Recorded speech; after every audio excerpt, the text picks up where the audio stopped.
That was smooth. Are we in? What do you mean, are we in? Hey. What a ridiculous. I'm here like, yeah, woo. And he's like, are we? Because I always think that the left channel is the live one. Oh, no. That's the right one. That's the. Hey. Hi, everybody. How's everybody doing? Do we have music? Yeah, we do. Oh, You don't hear it? I No. have it pretty loud today. You have it loud? Okay. Yeah, I think the channels are just low on your end. Okay. What What's is going that? on? What's going on, everybody? Welcome. I always feel like it's been way too long every time we do one of these, so it's awesome to be back on. Last time we were here, we had... Where's my mic? So there it is. Last time we were here, we had special guest James Groman. My headphone's loud for me. Yeah. You got it. But my la musiquita is low in my ears. Okay, I'll pump up the. But if it's good on the stream, I guess it's fine. But anyway, yeah. So last time we were here, we had the amazing James Groman on. We did the print release of the Kaiju Killer print. By the way, if you missed that and you still want one of those, we have some up in the shop. You can still grab one. We printed like 20 of them already. We're gonna print a few more tomorrow and hopefully get them all printed by early next week. And then we'll ship them out. But other than that, everything is shipped out on the way to you guys. Some people are getting their Takaro 1-of-1s from last year finally. Thank you for your patience on that. And yeah, everything's on its way. I just want to say hi to everybody in the chat before we get started today, because we have, I don't think we've done this in a while. Probably since we did the mini Daruma print. This guy. Let me see. Probably since we did this guy live. Who was there for that stream? That's right. Who was there for that stream? I think that was 2 Decembers ago. No way, it hasn't been that long. It wasn't this Since past you've done December. It was the December before that I did that one. I carved blocks Okay, on yeah, the that air, makes sense actually. but I've never, since the Daruma, I haven't carved and made something available in the same stream. Right. So first time in a while. Yeah. I already told Paul Shin he can drop the link at any time, because this is going to be a timed exclusive. In other words, So it's only available. Oh, anybody who's here can get get one. Yeah. But as soon as the stream is over. Probably not exactly when the stream is over, but yeah, within hours it'll be dead. Okay. So it'll just be limited to that, like we've done in the past. So when I get to that as soon as possible, because it's going to take a while to get done. It's going to be a fun one. But before that, let's make sure we do. I will be dropping that link now then. Oh, okay. Yeah, drop the link. There you go, everybody. But yes, let's say hi to everybody. Hey, Kaiju Cast is in the house. What's up, buddy? Hey. Pedro Lanuz is in the house. Online movie posters. Darren Starr. Wakata Leña. Is it Wakata Leña? I was going to say. Oh, Leña. That's what it's. Wakata Leña. I confused with the GN. Now I get it. I always thought Leña was just with the Enye. Me too. That's why I got thrown off. I didn't know there was a G in there. That makes sense. Jan Fitzy, what's up? Chris Hewitt, how you doing?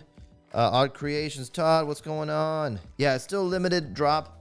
It'll just be timed instead of like a specific number predetermined. What's funny is that when we did that for the Daruma, anybody who wanted one got one. Yeah.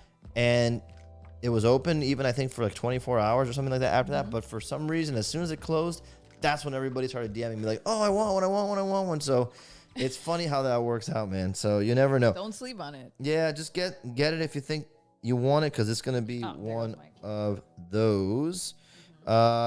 So yeah, a couple things I want to get to first. We have next stream, so 2 weeks from today, is going to be our Takaro Field Guide Kickstarter discussion stream.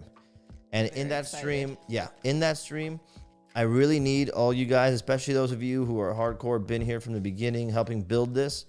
I need everybody on that stream, because we're going to discuss the stuff that is happening behind the scenes in terms of building the Kickstarter.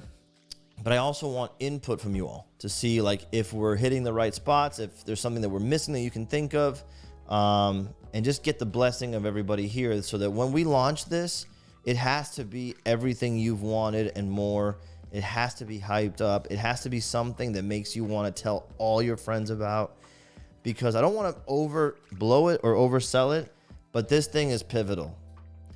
This thing doing well opens up like the final round of doors that I need to open up to be completely unrestrained with my audacity of what I can pursue and such. To really blow his ego up. Even no, more. I wish it, I'm joking, trust me. I'm joking.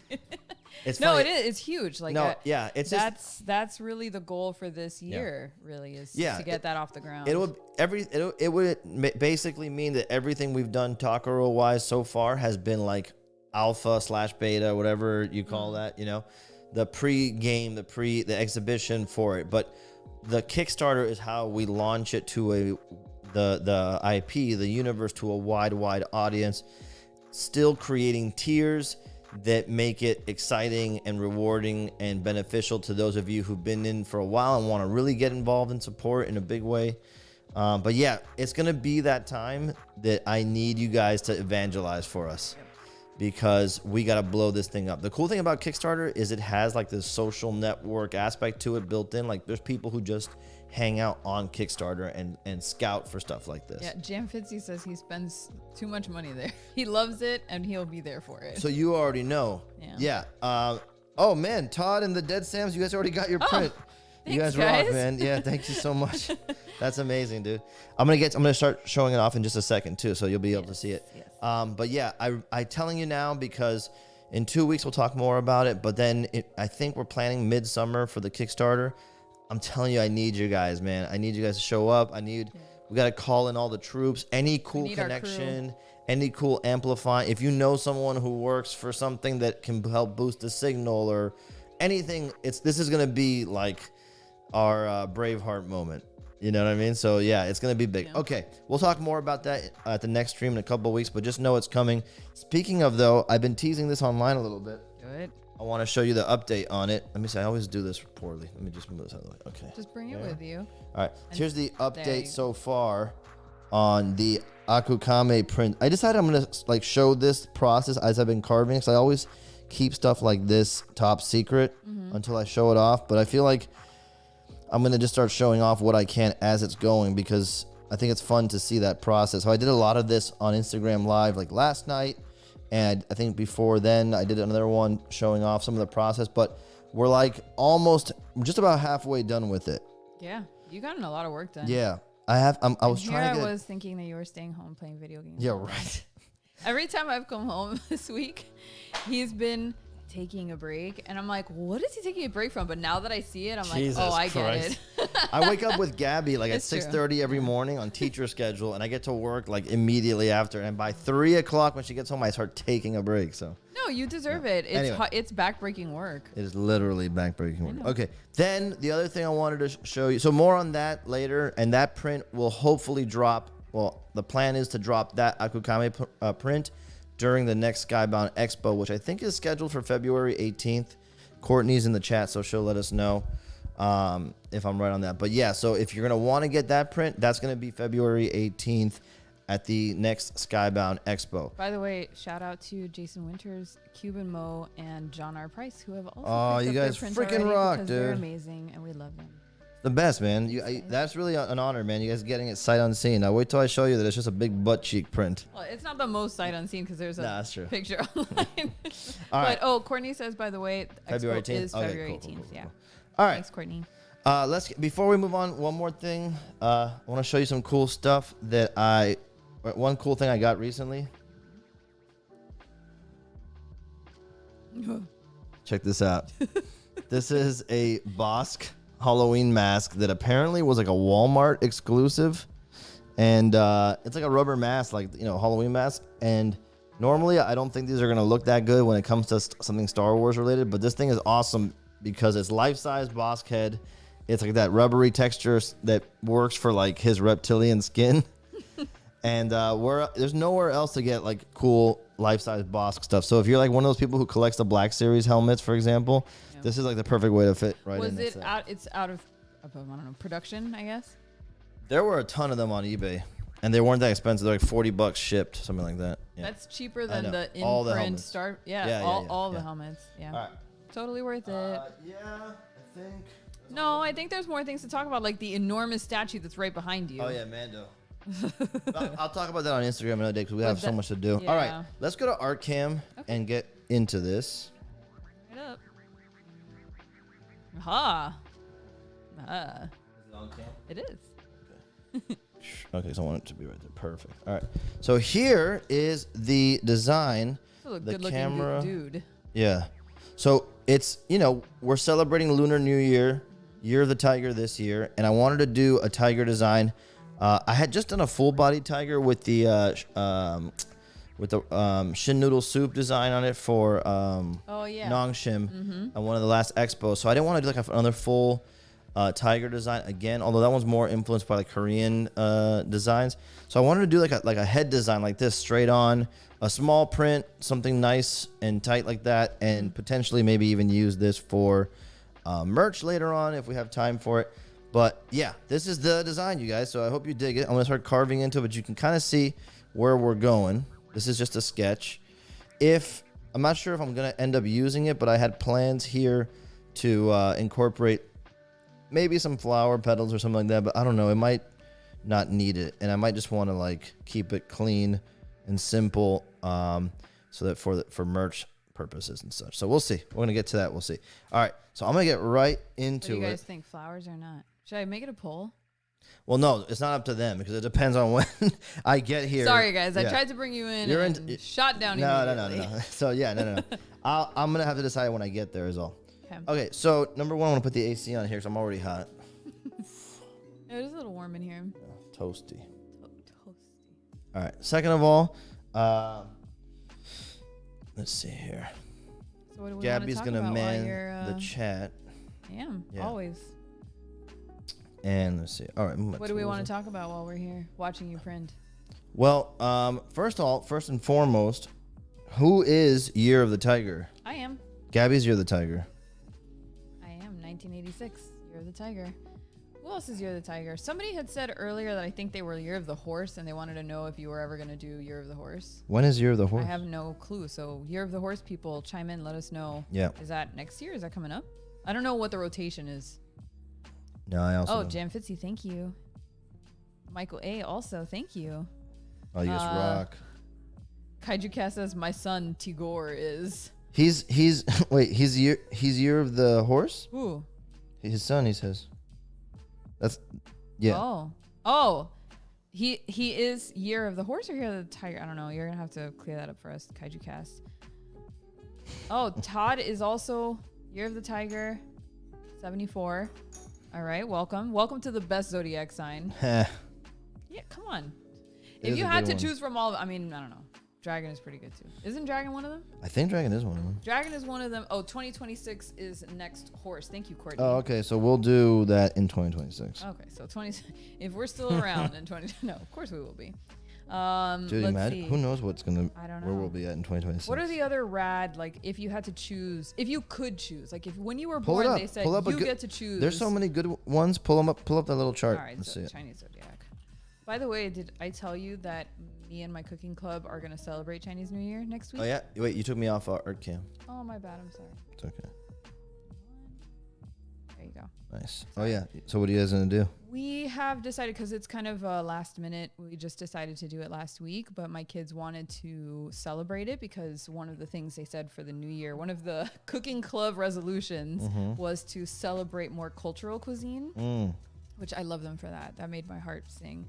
But they said that that for Chinese New Year that they wanted to try to make fried rice, which is a nightmare to do with 15 kids. So what I've decided to do is I'm going to have them make like fried rice. So since we don't really have access to the kitchen right now, I'm going to just bring white rice and soy sauce and like and have them bring condiments or like additions. So like scrambled eggs and stuff like that. And I'll have them just assemble their own like dorm room fried rice, which we talk about dorm room food a lot because they're kids and one day they'll be in college and they'll have to do it themselves. So good that they know how to do that by themselves. That's good, yeah.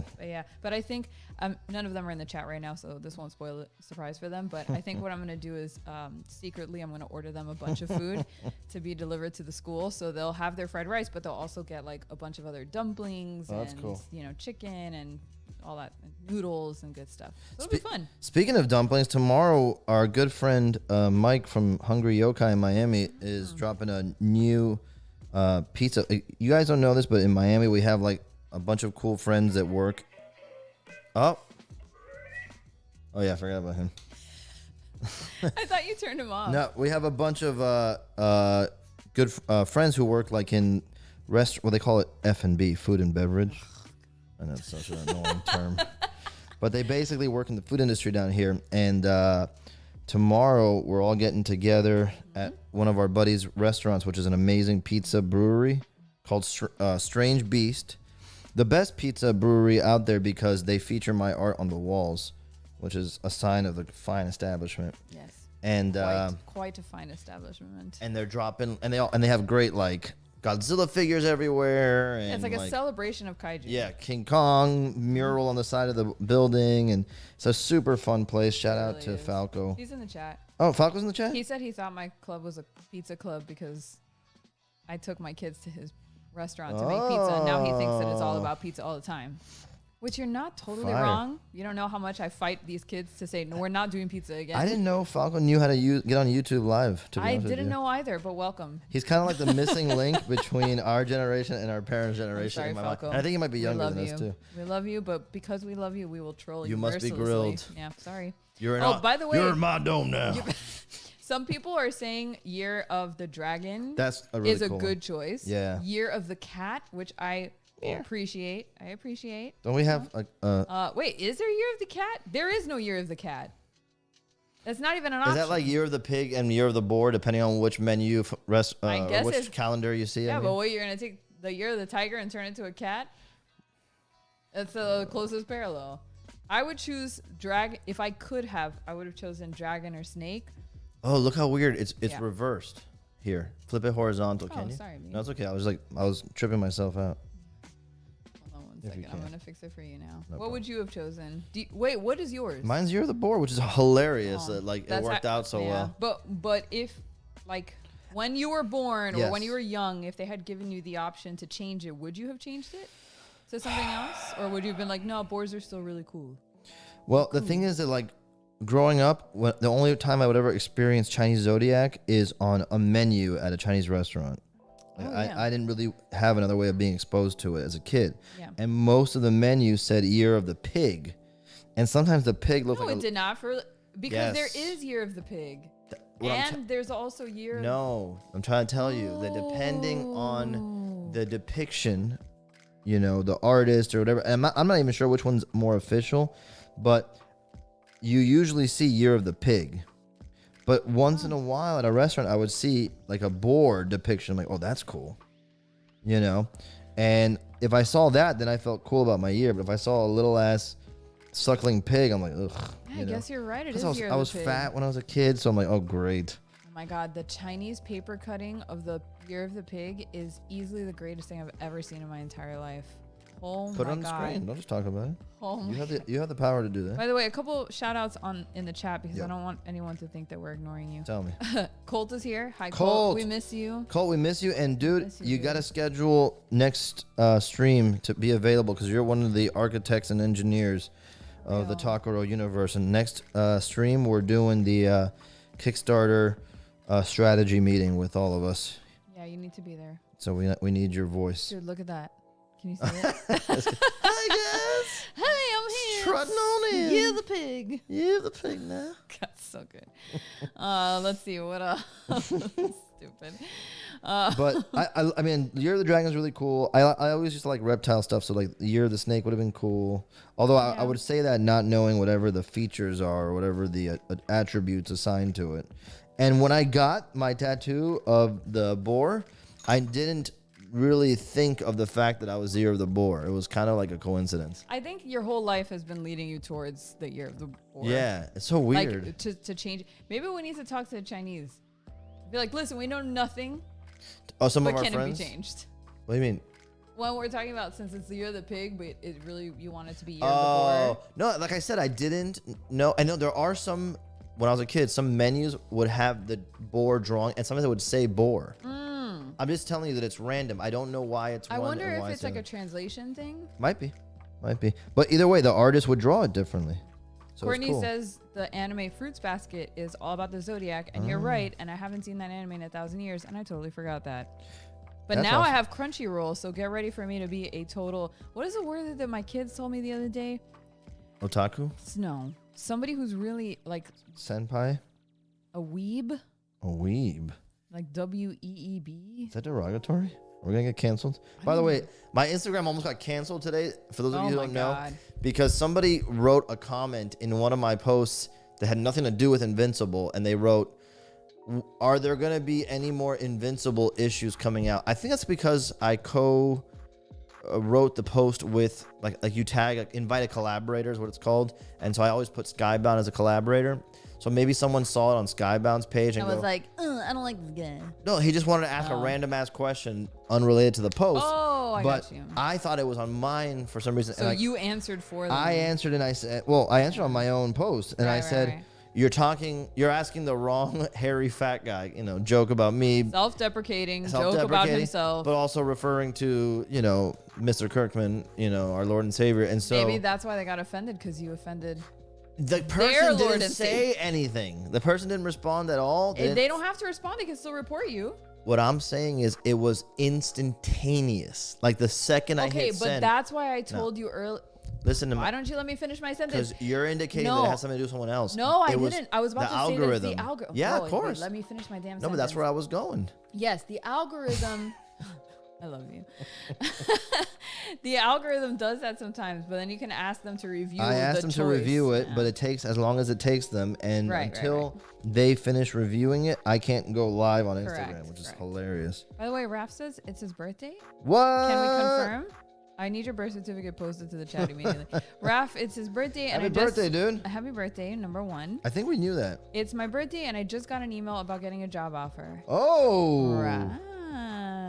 Congrats, dude. You better play the lottery. That's what my mom or my grandmother would always say. Whenever, like, two good things happen in a row, they go, better play the lottery. Yeah, because that's the third good thing, and everything comes in threes. Apparently. Look, Kaiju Cast says sometimes he would see the ox and other times the cow. Yes, it's another one. Okay, all right. So this That's is like a common yes. misconception. Yeah. Although Nara says, nope, it's only you're the pig. There's definitely a difference. See? I guess there is no difference. Nara, do you know about the cow and the ox one? Because that's another version of it. Yeah. John Baloo says Peter is no boar, but a great boar. Thank you, sir. Thank you for that.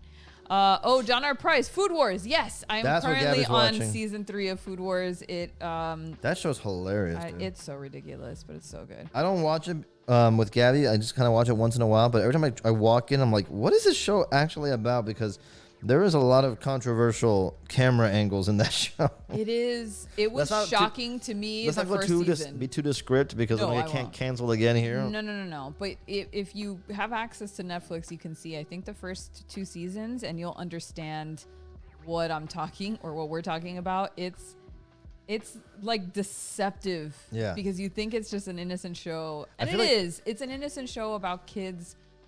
Cooking. If you just read the script, it seems like it would be a normal Harry Potter meets cooking situation. Exactly. And then as soon as you watch it, you're like, as soon as they get into the competitions, the cooking competitions, and people react to the food, you're like, wow, this was not meant for the audience I thought it was meant for. This was definitely a different interpretation than I expected. Jeez. What's funny is I feel like I've always thought this, like, anime gets away with a lot that other art forms wouldn't get away with, in terms of people reacting, like, I don't know, offended by certain things. I wonder why that is. I feel like maybe it lives in its own bubble. Adrian Lopez says, what up, Peter always walking in on clothes explosion scenes. That's exactly what we're talking about. That's pretty much it, dude. No, sometimes it's more subtle. Sometimes it's just like an upskirt, dude. I'm like, what is this? Well, yeah, like incredibly full-figured middle school girls. Careful, now you're tripping the algorithm again. But I'm talking about the anime. It doesn't matter. No, everything's AI. Okay, I, for one, welcome our robot overlords. Okay, I'm sorry. I redact. When you're about to make a point, just like start talking about other things, like purple monkey dishwasher, and then finish your sentence. Like confuse the algorithm. Oh my god, I hate this. What a dystopia, dude. Courtney says all you have to do is watch the first episode of Food Wars to know the vibe, and I fully agree with that. Yeah. I watched the first episode for sure with her, I think, and I've watched plenty of episodes, and I enjoy it. I think it's cool. Yeah. But the actual name is Shokugeki no Soma. Oh. Yes, Shokugeki means, I guess, food war? I don't know. They show a lot of Kugeki in that show. No, look, you're the one who's going to trip the algorithm. Jesus. God. Wait, hold on. You're the worst, dude. Why do I deal with you? Hold on. Oh, man. Matt Himera says, yo, Gabby, I got my wife into Animal Crossing finally. You were right. She loves it. No way. Yeah.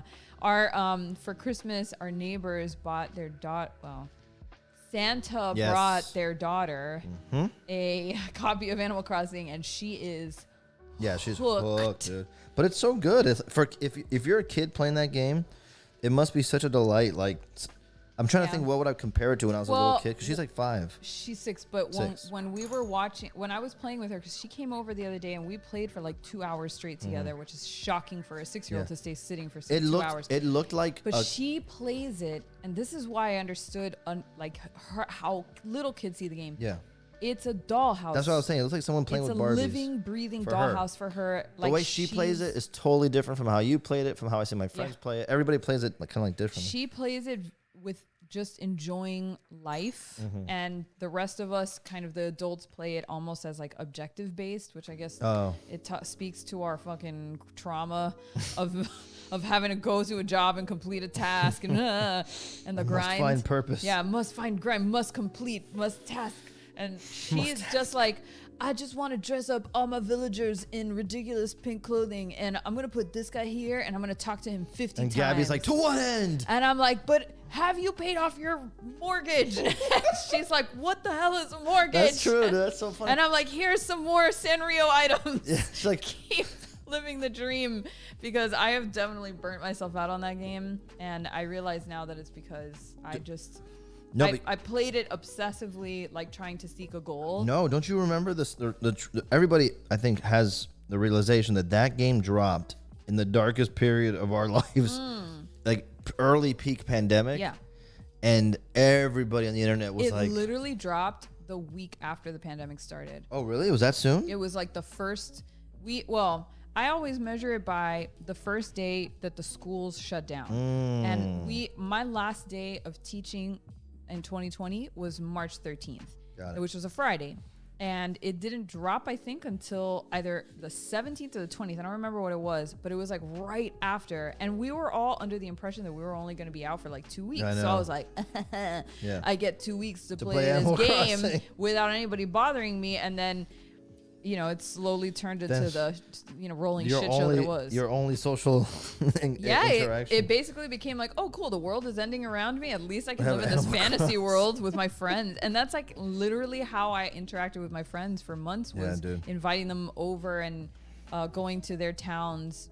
Literally just going to each other's houses on Animal Crossing was the only social interaction that we had. And like FaceTiming each other in the meantime. So it really was a savior. That's crazy. Isn't that wild? Perfect storm. And I know that my story is not unique. Like that happened across the board. But anyway, on to lighter topics. Nara says, I've never heard it called cow, only ox. FYI, I grew up in Singapore. Okay. Oh, no way. All right. So that's like cool, a very, Nara. I didn't know that. Yeah, that's a very unique perspective on things. Definitely a lot more culture than what we would get here. Yeah. Just seeing it on a paper menu. Yeah, Miami, the Asian population is not super robust. We definitely have like a little bit of everybody here, but not as much like when we went to visit, for example, San Francisco or New York. Yeah. Oh, Kaiju Cast wants us to go visit his town in Animal Crossing. Oh, dude. Please. Oh, Kyle, do you have... Okay, listen. I've never played the game for more than 3 seconds, but I have a house. Gabby built it for me. I have a Godzilla. I have a pet Gamera. There is a stream. There's a video that we did on this channel that you can scroll back and you can watch what my town used to look like with Peter's house. Yes. His house is still there. Yeah. But anyway, what I was getting to, Kyle, is that I have Godzilla. I have a baby pet Gamera. I don't have Mothra, which exists in the game, and I don't have that giant like Gundam. Correct. If you have those and want to just give them to us. If you want to trade, we're open for trades. If anybody has Gabby has a ton of stuff. Just saying. Gabby has a ton of stuff to offer. And you can take anything she has. It's whatever. Wow. Anything is on the table. Settle down. Holy shit. Let me see. Jam Fitzy says, just stop. Peter, was Purple Monkey Dishwasher the name of your band's first album? No, it's Purple Monkey Dishwasher is a Simpsons reference. But funny enough, why does he bring that up? Because I said it like as a way to throw off the algorithm. Oh, really? I didn't. I forget in Simpsons. I think it's like a game of telephone. They're playing a game of telephone, and they said something at the end of it. It's like, Bart likes you, Purple Monkey dishwasher. Because like by the end of it, it just like makes no sense. Yeah, it's so garbled. But weirdly enough that you asked that, because when I was in high school, when we were trying to start our first band, that was one of the first names I threw out. Really? Yeah, Purple Monkey That's dishwasher. a good one. Hey, Chelsea's here. Hey, Chelsea. Hey, Chelsea. How you doing? Oh, John R. Price says, on the flip side of Food Wars, Attack on Titan is crazy, and you are correct. And I I'm watched just the first starting season. the first season. I mean, the second. I finished the first one because it's on Netflix, and then I'm now watching the second one. That's just like It's a really so bleak, dude. Yeah, I watched the whole first season when it was coming out. I really liked it too, and that was when our students would recommend anime to us, and I really liked it. But man, it was like a bummer, dude. Yeah. Good though, really awesome art. I do enjoy watching it. It's just that I have to like balance out what I'm watching. Like right now, we're rewatching The Sopranos, which is it's a little heavy. It can be heavy at times. Yeah, but it can be funny too. It can be funny. It's very funny. So I gotta balance it out. That's why, like on the anime side of things, I watch Food Wars because it's so ridiculous and lighthearted that it brain bleaches me, so that I can then go back to stuff like The Sopranos. And Dude, anyway, what did we watch recently? Where I'm like, I need brain bleach. you watched Yellow Jackets. Oh, Yellow Jackets. You binge watched it. Dude, have you guys seen Yellow Jackets? Anybody on Showtime? It's on Showtime. Yeah. Holy freaking crap on a stick, dude. I haven't seen it. I feel like now I might be in a mental space where I can Yeah. watch it without getting too freaked out. I watched that show right after Archive 81, which was also super fun on Netflix. If you guys haven't seen it, strongly recommend it. But dude, Yellow Jackets was a trip, man. That was wild. I loved it. It's been a while since I loved the show that much. And it's weird because it kind of like crept up. I had no idea. There was no big fanfare about this show. Not that I heard. That we heard. We just started kind of hearing whispers about it, and I think we had picked up Showtime for something else. I picked up Showtime to watch, and it was there. Yeah, and we saw the trailer, and we're like, oh. But Pete loved it, but it was very dark. Yeah, but it was cool, man. It was super worth, especially if you're like a '90s kid. Yeah. Like that show is so fun. The music's amazing. The references are great, but and then it has it has a great story that does pay off, but it does drop a cliffhanger at the end, which is kind of frustrating. But it's so good. I cannot wait till season 2 already. It just Odd ended. Creation says wait to watch it until they say if it's getting a second season. Last I heard, no news, no new news. That sucks. I would be surprised if they didn't, because from what I understand, it's got like a growing following. Yeah. But whatever. No, yeah, you're right. Look, I've what else been does burned Showtime before. have? That's what's funny. I know. Like that could be their big thing. I feel like Showtime is where shows go to die. Well, there's not like I never think like now Dexter's on Showtime, but I'm not really watching it. They've had really good stuff before. Like I know. Well, they had Dexter. I know. Well, yeah, I know that people didn't. And this is like a very divisive show, but I loved Penny Dreadful. And Penny Dreadful was a Showtime show, and it got a number of seasons. It's not like it was a one and done. Yeah. And it even got picked up again. Remember, we tried to watch the spinoff. It was terrible. Where's that one on? That one's, I think, on Showtime as well, or something else. But I loved Penny Dreadful. What a vibe. And it got canceled because who's watching it? Yeah. Like, I don't think they have enough of a fan base for that. Yeah. What else was on Showtime? I don't know, The man. Nick. The Nick, yeah, I didn't watch The that. Nick I loved so much. Again, very bleak. Yeah. I don't know. Maybe that's their problem. Well, this show Maybe they just so have good, shows dude. that are like too intense. It's awesome, and I can't imagine it wouldn't get a second season. It's so good, dude. Well, we'll see. Hopefully they will. The first episode is bonkers alone. If you just want to watch one crazy episode, watch the first episode. You know what did get a second season that I'm stoked about is Wheel of Time on Amazon Prime. Oh, I don't watch that. Dude, I know you're not into that. It's like super fantasy. I like fantasy. I just didn't think it was that exciting. Oh, I loved it. I'm like, There was a couple episodes that I liked because they were like a lot of monsters eating people and ripping them apart. But then it kind of got a little quiet. Well, I think it's. I don't know. Like you had a great premise, monsters ripping people apart in the first episode. Yeah, that was really brutal. Why are you abandoning that? Come on.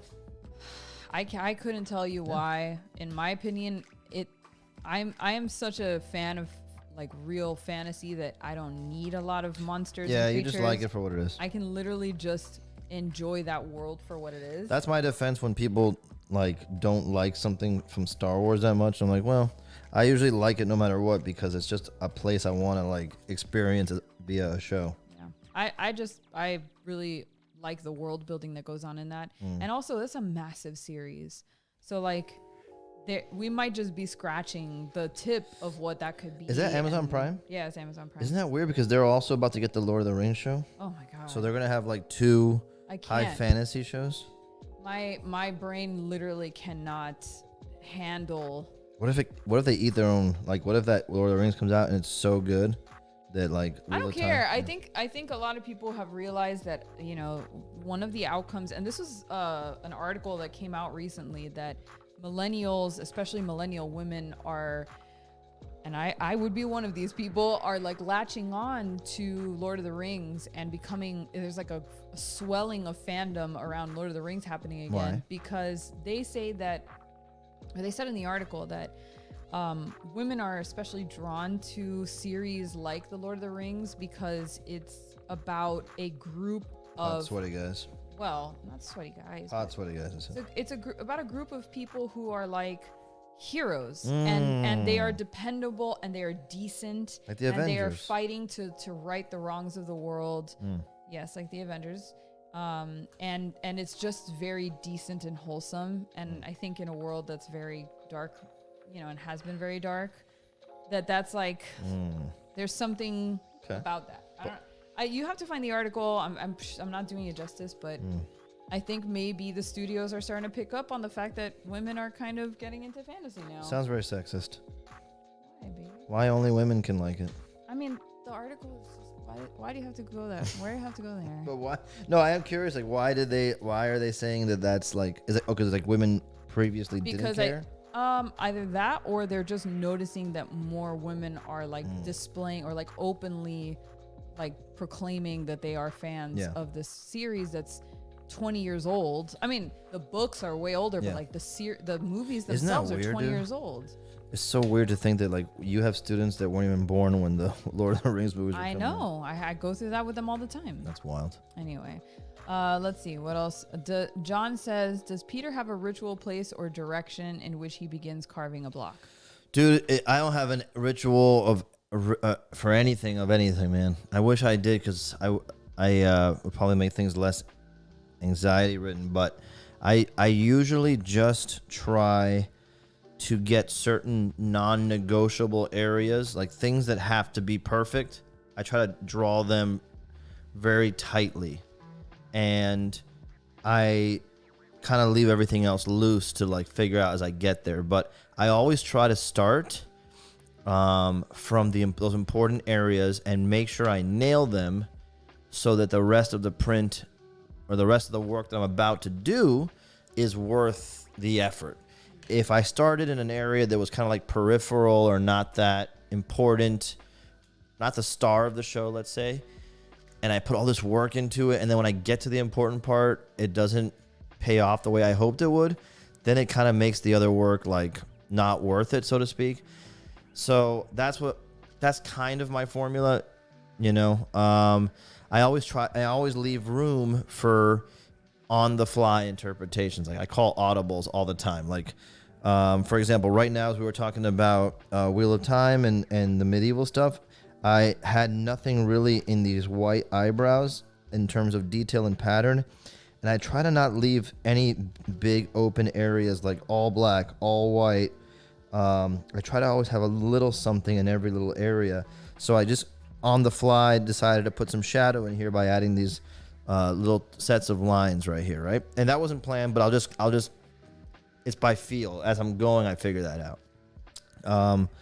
You know, a lot of what I do is by feel because of that. It's, I have an idea what I want it to look like, but as I go, I make modifications, or especially if I put something down and come back to it the next day, if the time in between, I find something that I really like, whether it's an image online or something in a book, when I come back to it, maybe not even intentionally, I'll bring some of that into it and make an adjustment. You know, like it could be that like I'm working on this, I go to bed, I wake up tomorrow before I start working, I see something that has like 2 pupils in each eye. And I go, oh, that's so cool. So now I come back to this and I'll change this to have 2 pupils in each eye. So there's not always a plan. A lot of it is like we figure it out as we go. And that's why I'm jealous of Tom Whalen. Because that guy has got a fucking plan, bro. and it must be nice to have a plan like that. I don't know. I think I'm more impulsive, perhaps. My personality dictates that I leave room to. I'm joking. Tom Whalen's fucking brilliant. Well, I'm implying that. But yeah, a lot of guys that work in that style, they have really specific plans before they get started. But yeah, man, I hope that's kind of implies the gets the answer there. What else?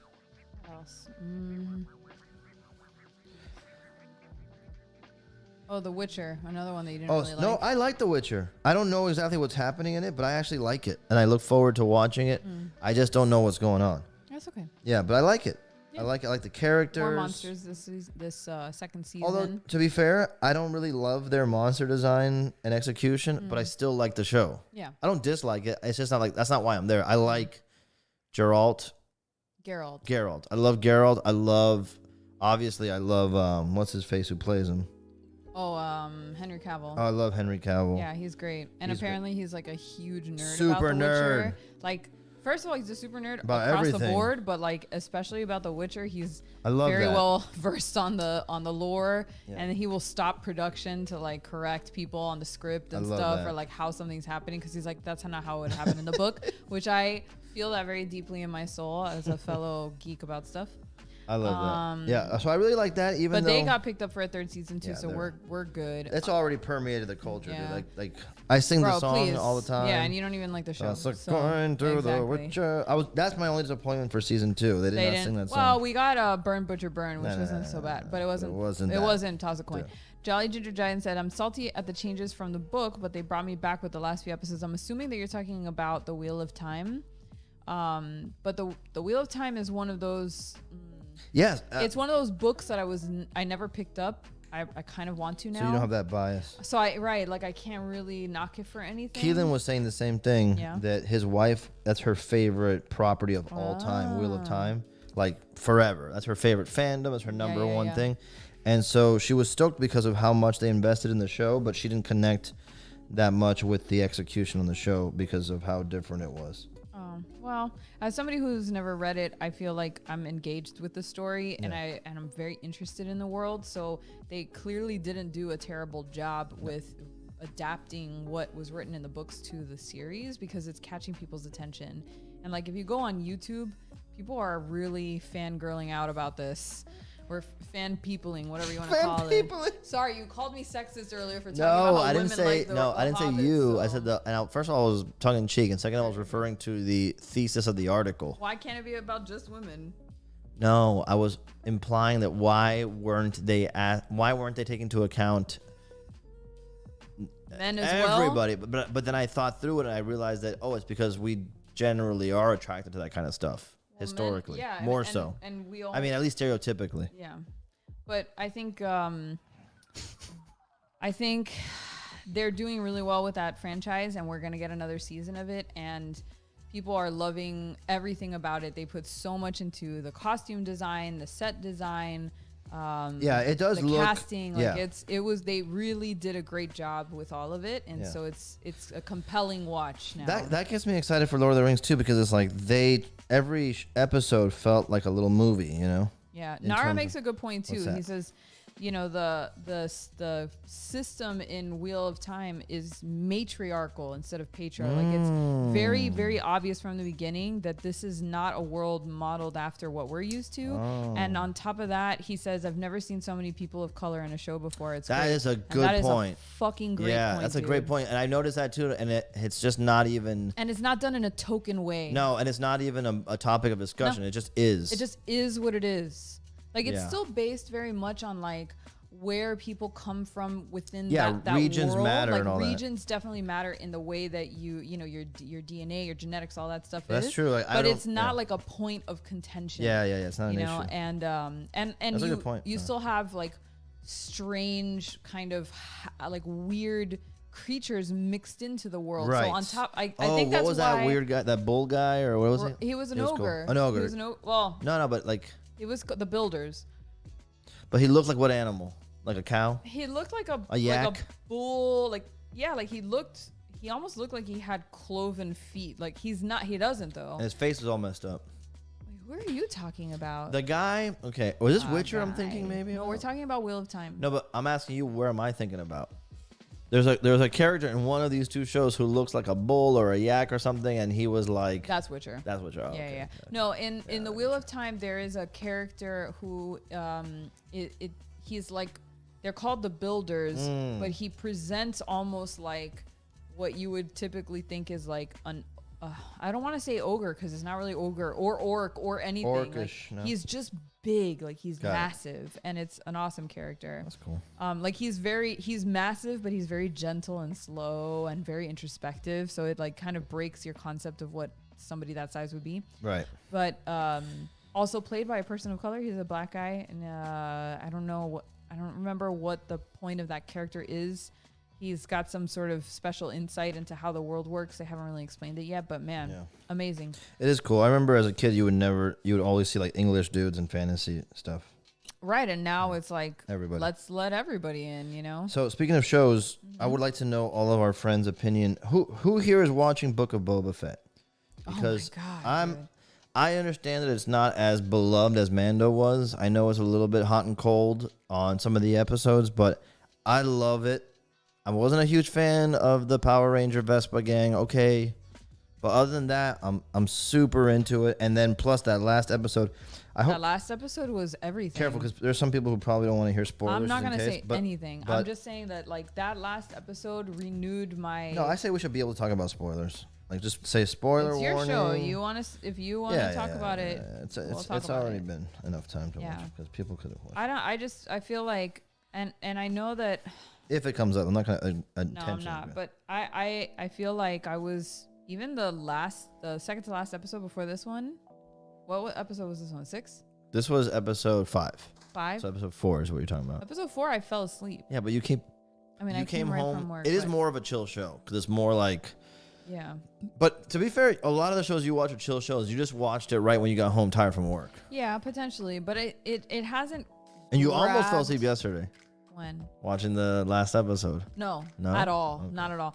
I felt like I wasn't fully invested in Book of Boba. Yeah. Like I was watching it because I love the world. I love anything Star Wars to me. Like I want to watch it and get invested, but I wasn't really feeling it until this latest episode. And now I can see the end happening. Oh, okay. Like I can kind of see where they're going. And now I'm energized for it. I feel like, John says the mod episode was his least favorite. I think potentially I agree with you, but the mod episode, the one with the biker gang. But the truth is that I liked a lot of what happened in that episode. It had the Rancor. It had Black Chrysanthemum introduced. It had all the Hutts showed up. Yeah. So like. It was my least favorite moment in the series, but I really liked the episode. I felt like there weren't really like the stakes were so low. So far they have been, but it's just been building and building and building. And I was really invested in, and I know a lot of people complained about this, but I was really invested in his life with the Sand People, with the Tusken Raiders, and that I feel like they got to the point where they established higher stakes. Yeah, but I didn't see that coming. Like what eventually led him to where he is in the show. Yeah. Like that event, I didn't see it coming, so I wasn't able to. What event? Where they killed the Tuskens? Bro, don't spoiler alert, Nah, that's 2 weeks ago, 3 weeks ago. Yeah, but people are waiting to No, I can't. Come on. Well, the point is, like, a lot of that stuff, I didn't see it coming because I thought that the Tusken Raiders were almost like untouchable. Yeah. So when they get wiped, I was like, what the fuck? No, in Star Wars, they always get killed. I don't know. Remember Anakin, like, sliced them all up? Okay, but I didn't think that was, like, a normal thing that happens. Well, no, I'm just saying it's a normal thing that happens in the canon. I guess. But I didn't see it that way, so, like, I wasn't expecting that to happen. But you like that? You like that happened? Well, I like when there's high stakes. Right. And I felt like he did build that with them by establishing the sense of belonging to that community, and then trying to do right by them and trying to help them and get them more power and get them more stability. He ends up leaving them and he comes back and the worst has happened. And I didn't really foresee that happening, which I can usually in these shows, I can see that they're building towards that, or there's some foreshadowing that kind of tips it off. But this time they didn't, and that kind of, I don't know, it just felt very disjointed to me. So while I felt that loss, I didn't feel it, I think, as deeply. Interesting. They didn't set it up enough so that I felt like the anxiety of it. So there hasn't been anything, but now this latest episode, you're being plunged back into this story that you are very much invested in, and that where the stakes are like still super high because we're so invested. And I'm like, fuck yeah, now we're putting these two together. Okay. Well, the funny thing is, like, a lot of people said that their favorite episode was last night episode. John says it was a weak one for him because it didn't have Boba in it. I think as much as I love the episode, I wish there was something with Boba, but okay. I know that, you know what it is, dude? Like, I remember when Mando was coming out episode by episode, and people were calling this episode a filler episode and that one a filler episode, but now people just talk about the whole thing with reverence because it wrapped up well. I'm hoping that this happens here. Like, we got 2 more episodes. We'll see. You know, we get a war, we get some action, we get some more cameos showing up. Yeah. And I think John Price says also, where's the quote unquote book of Boba Fett? Like, is Boba going to turn into a bookie for Mos Espa? Every criminal enterprise needs a racket, but the title is a bit of a head scratcher. I thought it meant more like the story of him crawling from the Sarlacc into whatever he's going to become. Like, it kind of feels like they're like almost like a book of the Bible, like where you have like a whole story encompassed in one, like, I don't know, chapter or something. I think, I don't know if that's what they're trying to say. I don't see this happening having another season. I could see it. I don't. I feel like it's going to bleed back into Mando. Oh, definitely. And that this is just going to be like, again, like Book of Boba is going to be seen as like a chapter or whatever of the Mandalorian series. I think that's going to be for everything. Ahsoka, everything. Right, but like, exactly. Everything. But like there'll be these one like limited series where they just tell this one story and then they weave that character back into Mandalorian. No, because I think you can weave him back out and then weave him back in and then weave him back out. And I bet eventually they'll kill Mando. He'll sacrifice himself for Grogu or something maybe one day. But I'm saying like it's more of an MCU than not. You know, I don't see any of it as isolated shows anymore. I see it's like they're trying to do an MCU over there where there's like a whole universe. They already got talking about Thrawn, which is going to be like the Thanos of this universe. You know what I mean? Yeah. Nara says the first 3 episodes made the crime of being boring. Oh, made being a criminal boring, because that's what it felt like. All right, he says Robert Rodriguez did not do right by Boba. 4th episode was way better, but have not seen the 5th yet. Dude, Nara, I'm telling you, when you see that 5th one, you're gonna lose your mind. It's so good. But again, most people agree with that. Most people agree. And I guess like what? the vibe. I like the Western vibe. I like the episode. I like the first episode a lot. I love the second. I thought the second episode was awesome, dude, with the trains and all that. But I see a lot of people differing in opinions. So I liked it, dude. That episode with the train was amazing. Yeah, I like him getting the weird hallucination. I just think. Oh my god, the hallucinogenics were great. But I just don't care. Like, I'm not as invested in any of the characters. Like, I like watching them. I don't care. I see the build up happening. Like, I know they're trying to do like a Western, where it's like a slow build, like a, you know, good, the bad, and the ugly thing, and then at the end, all the shit like comes crashing down. Yeah. I wasn't invested until now, and that's all I'm gonna say for it, I guess. What else has been really good? What else have we been watching? Oh, you finished. I tapped out halfway. Archive 81. Yeah, I mentioned that. That was a really good show. Yeah, that I mean, we listened to the podcast years ago when it first came out, when we were listening to a lot of podcasts, and we loved the first season. Yeah. The second season we kind of tapped out on. But they came out with the show on Netflix, which if you haven't seen it yet, it's so weird because it's like super well made, but I do not see it promoted anywhere. Archive 81. I don't know about you. I didn't even know that it was coming. Like, it was a really silent release, and people like it a lot. I liked it a lot. And if you go online and like research it, people are singing its praises very highly. It's very highly rated across the board. But definitely, if you're not looking for it, Yeah. And if you're not curious when you see that title card Yeah. on Netflix, you probably wouldn't click it. Yeah, agree. But But if you guys, how would you, without spoiling, how would you classify it? Like a mystery, paranormal, thriller thing? Mystery, paranormal, psychological thriller. Yeah. The original podcast had and the show to an extent has like a kind of Lovecraftian theme to it, although the show kind of doesn't really go that route, but it's still like You mean the podcast did? the podcast went straight Lovecraft. Got it. But the Netflix show is kind of blending the Lovecraft theme with like the alien theme, sort of. Why did you spoil? Sorry. Beep. Extraterrestrial. What? That's the Is same. that worse? It actually has nothing to do with that, which is funny enough. It just sometimes at one point you get a hint of that, but it's by the end of it you realize has nothing to do with it. Anyway, it's super worth watching. Great acting, like really creepy atmosphere, a total original premise. To be honest with you, so I would recommend it. And if you don't want to watch it, you can just listen to the podcast, which is really good too. Yeah, it's an audio drama. I believe they have 3 seasons now. I wonder if any of you guys check out like audio podcast dramas like that. We've listened to a few that we really liked. Yeah. Limetown. Limetown was incredible. Oof, that one. The up. podcast itself is incredible. One of my favorite podcasts of all time. And the show's great.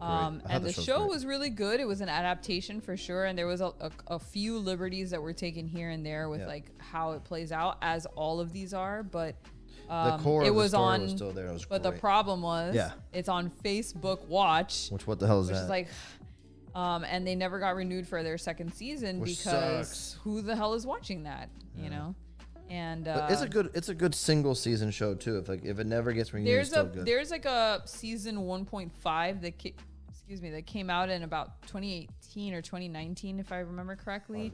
Where? On the podcast episodes. Oh, got it. Like we had season 1 for a long time, and there was nothing. There was no development. It was like radio silence, with no pun intended.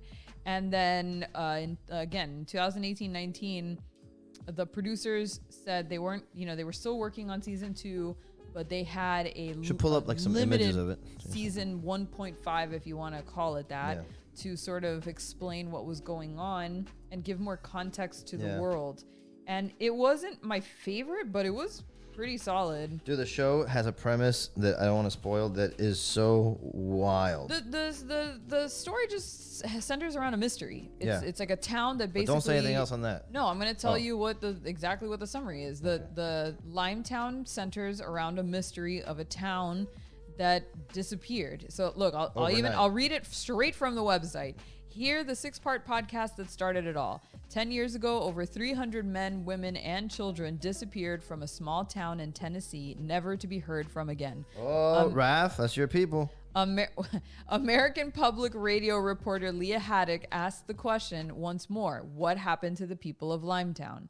So that's really what the whole show is about, is this reporter trying to do like an independent investigation into what happened to these people, because apparently no one ever determined what happened to them, and no one cared to continue invest. Like, when that kind of thing happens, right? Like everybody freaks out. Like, where are these people? Yeah. And then the news cycle just swallowed the story, and no one ever went after to find out. And when you find out what it is, it's really cool. Oh my God, the answer to that.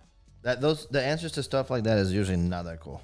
No, this one is super cool. Really, and it's haunting. Like, I'll never forget that story for as long as I live. Yeah, that story's messed up. It's messed up. So I think it's, if you're really into that kind of stuff and you like radio dramas, that's probably one of the best ones I've ever listened to in my life. But the show also did a good job in interpreting that. So either way you like to enjoy your stuff, check it out. It's good. Yeah, I think it definitely did a great job. Let me see what they have to say about the TV series. Oh, it's on Peacock now. Oh. It's on NBC's Peacock. Okay. The 10-part TV series. Watch it. It's Dude. Fun. Jessica Biel, right? Jessica Biel. Yeah. Man, let me tell you. Oh, and it's also a novel. So if you prefer reading, now apparently it is a novel. It's a prequel from critically acclaimed author Coates Smith. Limetown, the prequel, tells the explosive story of a teenager whose uncle is among 326 people who mysteriously vanished from a secretive facility called Limetown. Set before the events of Limetown podcast and the Facebook Watch series, this dark and gripping novel explores what it means to belong and how far we are willing to go to feel less alone. Yeah, it's good. Man, Good. I want to get all this stuff now. I'm going to rewatch the show, re-listen to the podcast. Apparently the podcast now has a second season, which I did not know. So, yeah. Pretty cool. Yeah. Pretty cool.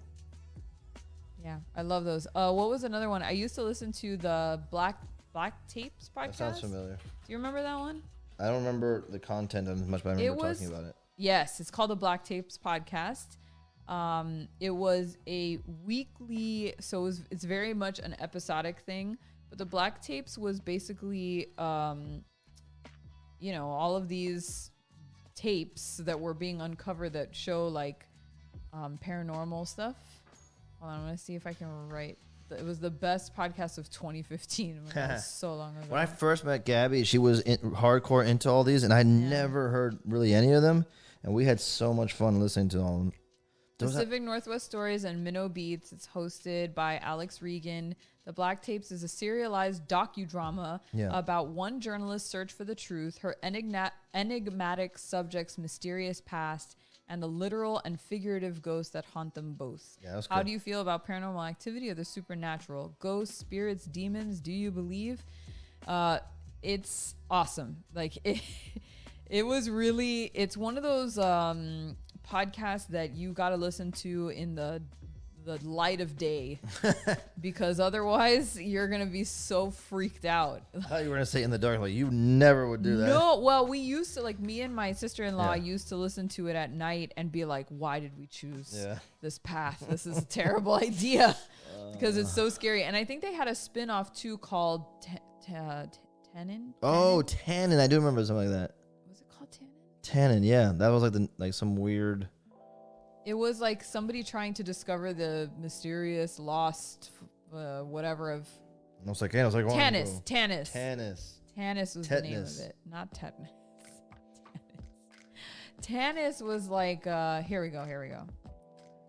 Yeah, it started as the Black Tapes podcast, and then I think it's like somebody who worked on the Black Tapes podcast went to do their own docudrama called Tannis, about the surprising mystery of the myth of Tannis. Tannis is an exploration of the nature of truth, conspiracy, and information. Tannis is what happens when the lines of science and fiction blur. It is an interesting... I didn't get all the way through it, but it was supposed to be... it was a really interesting story. But those are great. If you're into like radio dramas or you're willing to give it a shot, those are great ones, especially if you have a long drive. This is why when I first met Gabby, I was like super hooked because she had so many interesting interests, and I was usually always the one who was trying to like convince the person I was dating or with. I'm like, hey, how about this? You want to see this? Want to watch this? Want to listen to this? Meanwhile, I'm like, shut up and let me tell you about all the things I love. Like, finally. I remember one time I turned you down for a date because I was too busy playing Animal Crossing. No way. I did, and you got upset and you sent me like a Tom Nook meme, and I'm like, you're right, I'm being ridiculous. I'm like, excuse me, I'm too busy with my own hobbies. You were too busy with Animal Crossing and Destiny. I used to play Destiny a lot. That's so funny. Yeah, look, I had a full life before a Peter. full life. That's good. Anyway, so yeah, podcast forever. What am I listening to now? I'm not even listening to anything fun anymore, dude. Now all I listen to is... Gabby started listening to the true crime podcast, and she could not deal, dude. Like, she was like, because what was the two girls? My Favorite Murder. It's super popular. I was listening to that a lot, but the problem is that, after your freaking 110th episode hearing about people murdering each other, like the paranoia started to creep in, and I couldn't handle it. Gabby could not handle reality with that shit. She was she's like, make sure the door's locked, make sure the alarm's on. The door's locked, alarm's on. I'm normally like that anyway, and I think I'm not unique in that respect. No, you went hard though. But that particular one really sent me over. It was so funny. Sent me over the edge. That was not a fun time.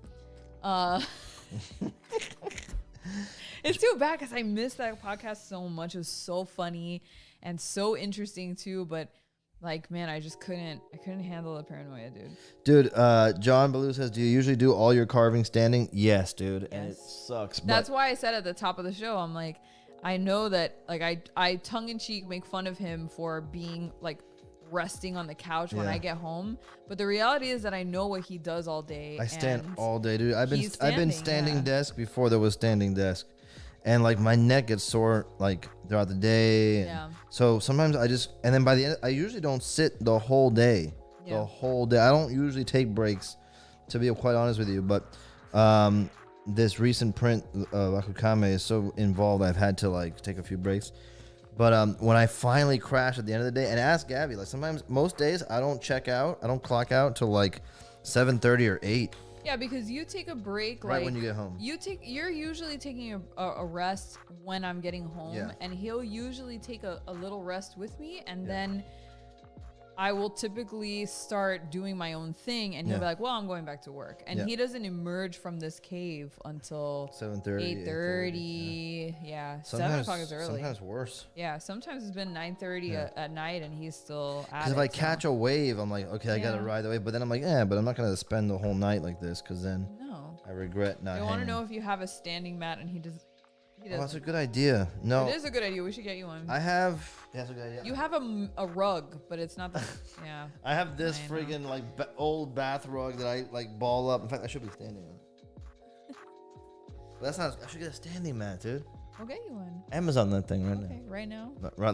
Live buying. I always wondered if this exists. What? And if anybody would watch it, like podcast or a video or show or whatever of people just buying shit on Amazon, and you just that already exists. If you go to the Amazon website right now, there's actually like they've literally turned it into QVC. There's a whole section of Amazon where you just watch people say like, dude, I bought this on Amazon and it's incredible. No. That's not even what I'm talking about. I'm talking like literally like, you know how people stream their video games? Yeah. Like you stream me going on a shopping spree on Amazon. Or finding something specific or whatever it is. Like that's so boring. Like, hey, I know. I think it's boring too, but I wonder. But that's why the QVC model works better. Yeah. Because it's like, here's my favorite products on Amazon this week. You know what I mean? It's like, I fucking bought What's up, chat? Today we're going to look for a nice pair of shearing scissors. There's a lot of different choices out there, but I'm looking for something very specific. Yeah. So join me as we find this perfect pair. I wonder if that exists, dude. Yeah, I bet it does. I bet it does. I know that there's like a lot of YouTube videos it's just called of ASMR, you know? People finding like bargains on Amazon, like how to get the best price and but they're like edited videos and stuff like that. I'm talking about like just a screen share. No, it's just people who are doing like product reviews live, and then you can usually they give you like a deal for watching it, which is kind of cool. Yeah. I'm not gonna lie and say that I haven't watched that. No, I'm not sure that I wouldn't watch some of this stuff. Like, to be honest with you, like. Odd Creation says reading Amazon reviews is fun. That's true. Oh yeah, that's an art in and of itself.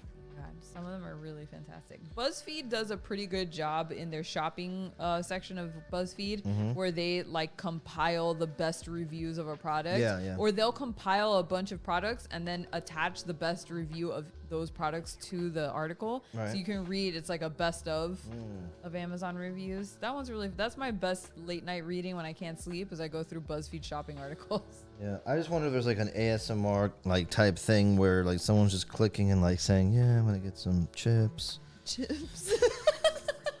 Man, you know what? Get some chips. I think we ran out of paper towels. Let me check real quick, guys. Hold on, be right back. You know what I mean? How much longer is this gonna take? What are you talking about? You're gonna be done. No, dude, I told you we're going 2 hours. We're only an hour in. Are you serious? Yeah. I predicted 2 hours on the stream. I said You're gonna finish this on live. Yeah, I'm going to sleep. Dale? Okay. No, I got the little detail stuff out of the way already, so the rest should go kind of fast. To be fair. My love. Yeah. In all seriousness. Whatever makes you happy. Look, I'm purging the flowers. So. Yeah. Okay. What else can we talk about? Oh, I have decided for this year that I want to start reading more. I felt like I used to read very prolifically, and nothing interesting. It was all trash, but I used to read, and I loved it. And then in January, I decided that one of like the things that I was intending to do this year was I was gonna read, and I was gonna read trash. Like I was, gonna read whatever I wanted to read, which is really just like I just love like fantasy novels. I really love YA fantasy. Like I'm not gonna hide that anymore. I'm not gonna feel ashamed of having bad taste. Like people watch fucking Keeping Up with the Kardashians proudly, and that's like water cooler talk for them. I should not feel bad about reading YA fantasy. So I've decided to just preach, girl. I've just decided that I'm going to, dive deep into that. And so I started already this month. I gave myself what I feel like is a very, doable metric, which is I want to read one book a month. I think that's right. Like, I think that's not a lot to ask. I haven't read a full book in. I know you're not maybe a reader. Over though. a decade. Yeah. I'm a reader. I would like to be a reader. I'm a reader. I like reading. Even when I watch TV shows, let me ask you this question: I have to have captions. If I listen to a whole book on audio tape, does that count as reading a book? I would. You would count it? Would you say I read a book? Yeah. You say I read it? I mean, I would say it like I read it and then preface it with like I listened to it on an audio book, but I read it. So let me ask you this question then, and these are just premises that I like bouncing off of you sometimes. It's okay. Because I want to know how someone else would interpret it. So you meet someone and they're telling you they read a book and they read a book and that, like you're saying, I read a book. And then eventually you find out that they don't ever actually read the book. They just listen to audiobooks, but they kind of, and you don't care, but they kind of just like continue to insist that they're reading a book. Oh, we read it. And you're like, okay. Like, yeah, I read a book, but you know now that they're not reading. It's all audible. Okay. What do you think of that person? So what? The fact that they're obscuring it. I mean, like that they refuse to even mention. Yes. You've but never you seen found a book out. Like you stumbled across their audible. That's weird. That's weird, right? Okay, so what? I don't know. It's a weird hypothetical to test me I just on. wonder. 'Cause I met someone like that one time, and they kind of just were. I read this, I read that, and then it come to find out that it's. But I'm that person. I talk about. I don't care. Like I read the entire Ender's Game series except for Ender's Game and Speaker for the Dead. I listened to the rest of that series. If I ever read a book again, it'll be audible. And I never tell people like. You don't specify. I just say like, yeah, I read that whole series, and no one's ever grilled me and been like, but did you really? Like, if somebody asked, or if I really got into the weeds with it, I would be like, actually, I listened to most of. Actually, all of that part of the series on through Audible, right? And I loved it because I was driving a lot of the time, and that was the only way that I really had time to read. That makes total sense.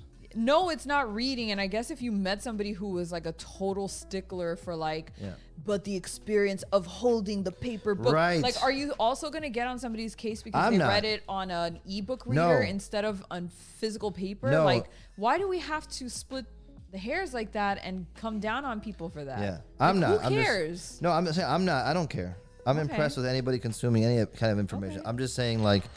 That I just wonder if there's people out there who will see. Look, John R. Price already said it. Yes, audiobooks count. That's the word of God. I agree.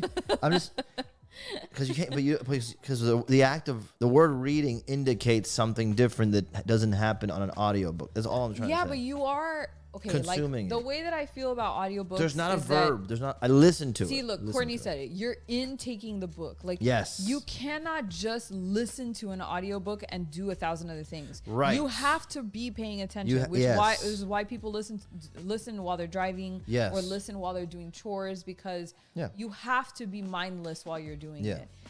Reading is probably the most intense of that because you have to commit all of yourself to the physical act of reading. Yes. You literally cannot do anything else while you're reading. Right. At least with an audiobook, you can somewhat continue to do your menial tasks of the day and still be experiencing the story. Right.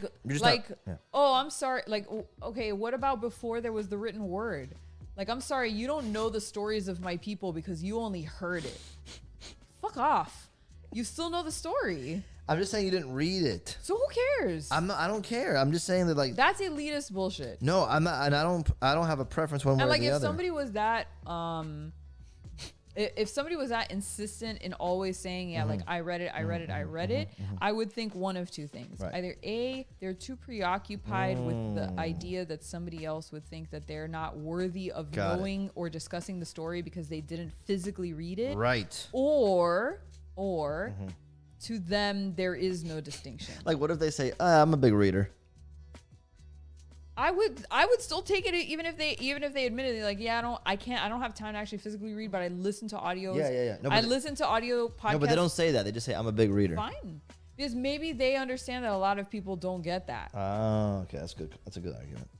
Like maybe people will like judge it's too them long harshly. to explain. Yeah, like why do I have to sit here and explain to you that, Right. I really don't have time, so I have to listen to but I have it on Audible, but it really is reading. Like, imagine if you had to do that every time that you had a conversation with somebody about reading. Fuck off.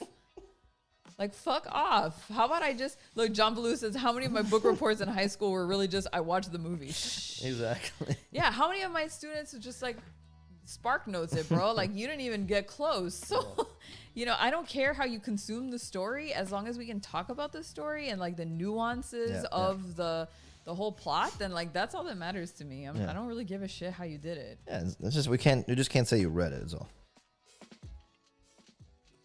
This is where you go. I will murder you. I will. I know where you sleep. He just likes to get a rise. He likes it when I get heated about stuff. That's why he keeps asking. I know that. He knows every button to push with me. I know that it's like a snake charmer. You have to like really get that. He will push my buttons. He knows how to push my buttons by creating a scenario where he knows that the person in the scenario is really just getting low key bullied, and I immediately my maternal instinct, my teacher instinct comes out, and I'm like, fuck bullies, and I will defend anybody to the death, like literally just to be like, no, they're allowed to do whatever they want. God. Sometimes I don't even intend that, but I see it happening. Courtney's like, unless there's another word, I'm gonna keep saying I read it. Thank you, Courtney. That's exactly the point I'm trying to make here. There is no other word. It's like, well, I listened to the book. Oh, well, fuck you out of the book club. No. Like, what? Why? Why? I wonder if anyone's ever been thrown out of a book club that way. I promise you some asshole has thrown somebody out of a book club because they're like, well, I didn't actually read it. Like, they don't bring it to the book club. Like, they don't physically bring their copy. They just bring, like their headphones. Shuffle. And they're like, wait, let me go back to that chapter on my Audible. And they're like, heathen. Oh, yeah. Heathen. Oh, man, that's good, dude. That's get out of my house. That's really good. Yes, Dan Fitzy, it is a very passionate argument. I like playing. I feel ways about it because I don't like to feel bullied, and I've been bullied for the things that I've done in my life. No, there's something else. You know what I mean? There's something less altruistic about it. I just like creating scenarios for Gabby to work her way through because I like to. Because Gabby doesn't want to even be in a scenario, but she can't resist it, dude. I don't. I want to be left alone. Yeah, but she can't resist the. But Peaches wants to be the villain in my life. Is what it is. John Ballou says maybe we could call it "Eared It." I eared that book. I eared it.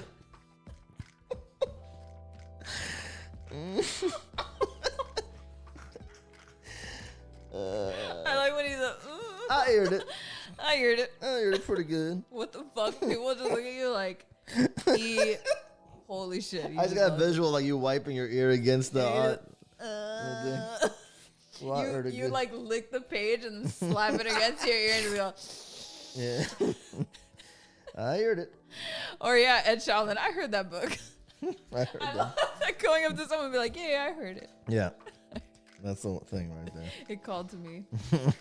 Oh shit, dude. Yeah, that was but good. Yeah, anyway, back to the original. Why the fuck did I even bring this up? So a friend of mine, she started reading, like during the holiday season, she started reading A Court of Thorns and Roses, which is a book series, a fantasy book series by an author named Sarah J. Maas. And it's a series, like it's got 4 books if I remember correctly. And she read it and like was doing reviews of it on her Instagram, and it like, I was like, okay, I gotta read this book because it sounds like it's exactly up my, and I'm like, this is how I'm gonna start my New Year's, intention is I'm gonna buy this book, I'm going to read it. I'm going to commit to reading it. And even if it takes me a month, I'm going to get through this book. And I'm going to pick something that I would want to read because I've decided that I'm only going to read fantasy YA. So I started reading it and like, honestly, it has really taken me all month. I just finished today and we're like 3-4 days short of the month. Who reads faster than that? Does anybody read faster? I used to be able to read a book in a few days. Jesus Christ. And I was consuming books like all the time, especially when I was in college. I was reading all the time just because I have a history major and a lot of it is based on reading, but also because I just like to read and my reading skills were obviously very like sharpened at that moment, so I was able to read very quickly. When I used to read books, I would have to read the same page 3 or 4 times in a row before I could turn the page. I would get to the end of the page, I'm like, wait, what did they just say? Well, I mean, that happens to everybody. I think all readers kind of go through that because, like, you know, I'll hear something happening in another room, or you ask me 50 questions while I'm in the middle of a chapter and I have to, or the dog needs to go out, or like something happens. So that's pretty obvious. Yeah, but mine's like the whole book. No, yeah, you're out of control. But so anyway, it took me the whole month to read it because the first part of the book was a little bit on the slow side and I was not feeling it too much, but I had decided I was going to finish it. So I kept going. I was talking to my friends about it. Like, bro, please, like, tell me that this gets better. And they were like, just stick with it. It gets better.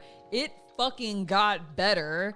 And I consumed the last half of the book in 2 days. Like I plowed through that last half and now I'm hooked. So I'm happy to say I have my whole book schedule out until April.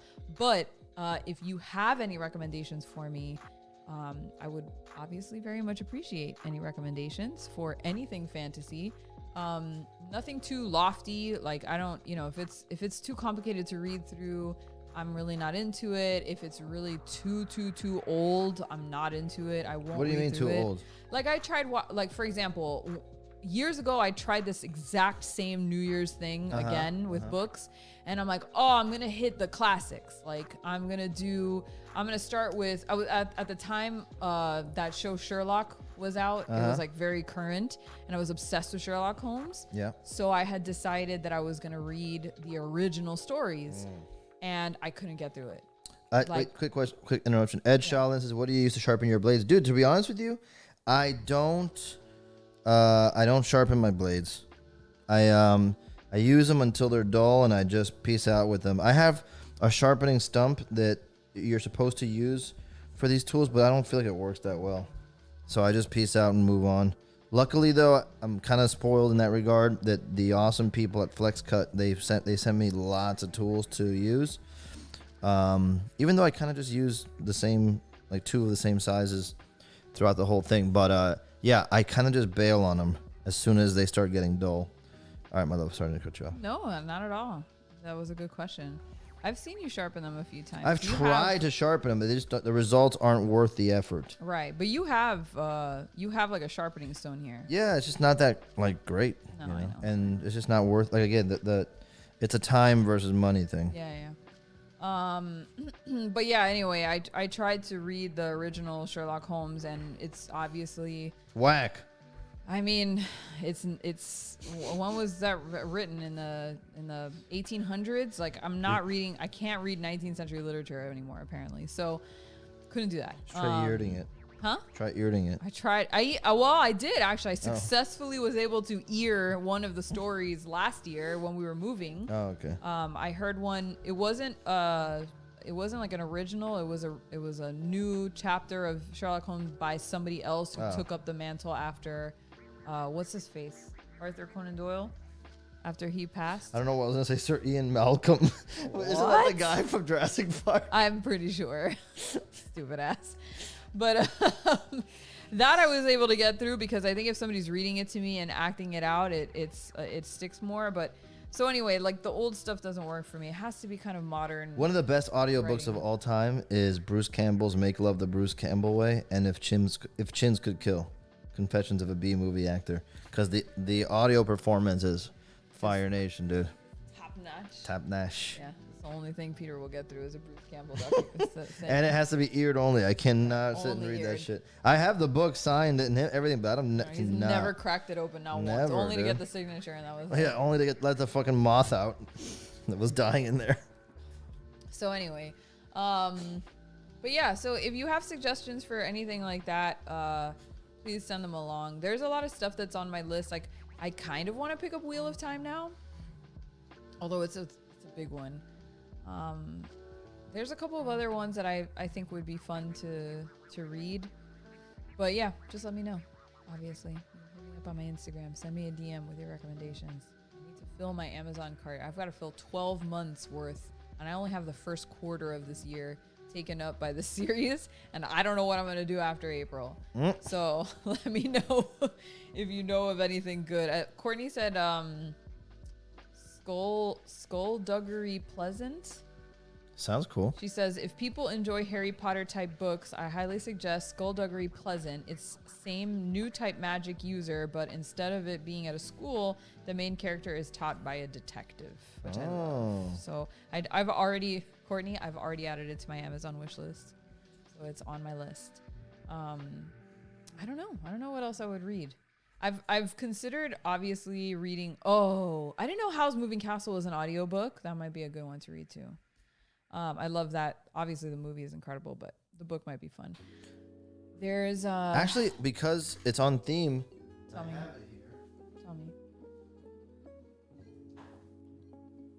One of the last books I did read cover to cover. No way. Yeah, is this book called Eisner Miller, and it's basically a long conversation between Will Eisner and Frank Miller about each other's careers.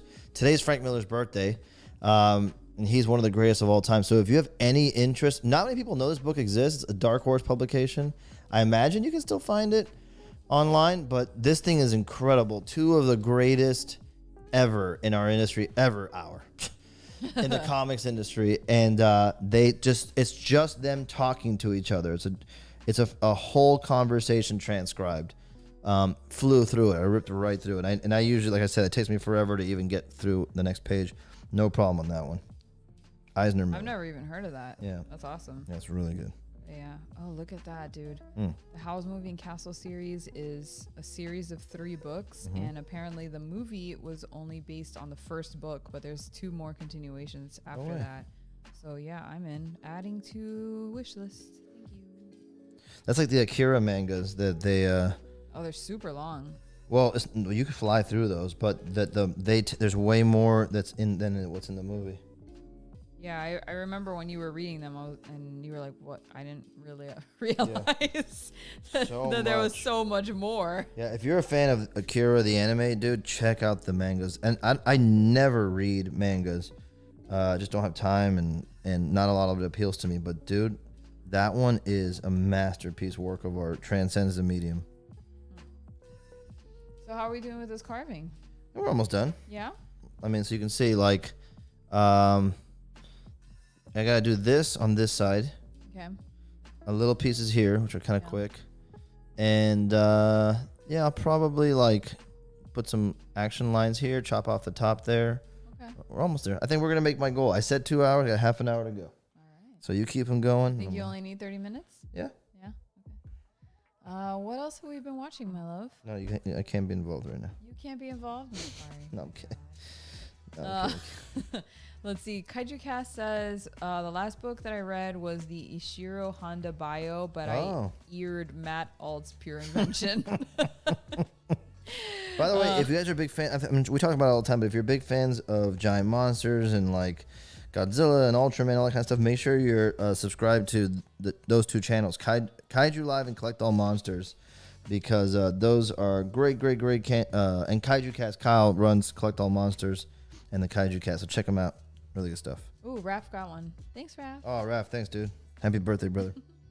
Kaiju Cast says Pure Invention is about how Japan's pop culture conquered the world, which sounds like an amazing read. That's actually cool. That sounds awesome.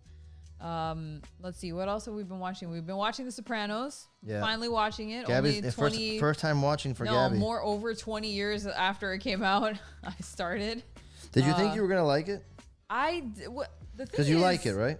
I love it. Yeah. I'm obsessed. Yeah. But at first, I feel like you were like, you didn't think it might be for you. The first few episodes are a little rough. I mean, I think any series really suffers from that issue. Is like the first few episodes are a little hard to get into. But when we were talking about watching The Sopranos, I think we started by talking about how, like, what other mob/mafia movies have you enjoyed in the past? During the last year, I think Gabby watched for the first time or rewatched since forever a couple of mob movies. We saw Goodfellas and Donnie Brasco, which I'd never seen before. She had never seen, and she really fell in love with both of those films so much. You had never seen Goodfellas either, right? No. Perfect. So so then she was like, "Is there any more mob stuff?" And probably. I had never seen Goodfellas. I had only seen, I think, Casino, and I had seen Godfather 1. And I remember liking both of those very much. And Gabby's still never seen Godfather 2, but we're gonna get to it. Yeah, we'll get to it. But I love those, and so we added on to that Donnie Brasco and Goodfellas, and then it kind of came up in conversation like, oh, what about The Sopranos? The Sopranos, and a good friend of ours was like, oh my God, who? Lisette. Oh yeah. She was like, dude, this is the best. Like you have to watch it, and I'm like, okay, I'm in, Yeah.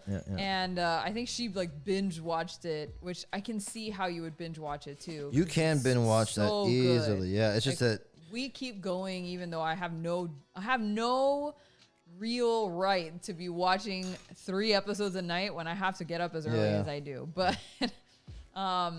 anyway, we started watching it recently, and it was a little hard for me to get into. I took like a week break between the first 2 episodes, I think. But we picked it up recently, and like now I can't stop. Yeah, I can't, because those characters are so awesome. I know. I love everything about that world. It's so conflicted, and there's such a family bend to it that resonates very much. Even though we're not, Italian, we're there's a lot of overlap Hispanic, with Cuban families. A lot of that like generational level trauma is it's very palpable, and like it's also very relatable for us. So a lot of it I watch and I'm like, damn. It's awesome. Dude. I get why he's lost his mind. You know what I mean? And his mom sucks ass. Dude, his mom fucking sucks. I cannot stand her, dude. I'm so there. I have now turned into like a mafia member where now I have like a list of people that I want to get offed in the show. Oh, it's just like in real life. I have like no, not in real life, but like in the show, I'm already like that guy needs to go, that other guy needs to go. Like I've Gabby already went hard determined. Quick. Yeah, well, like everybody are pieces of shit, so it's not like it's hard for you to say. Everybody who watches Sopranos gets some kind of influence from it. Everybody. I've never met somebody who watches it, and while they're in the thick of watching it, they don't start to think like it a little bit. It kind of makes you like. I also understand. Shvuyadel. Right. Or what was the other one? We changed Wonton's name to Shvuyadel. Yeah, he loves us for that. Gabagoo. Courtney says, Encanto showed family trauma really well. Dude.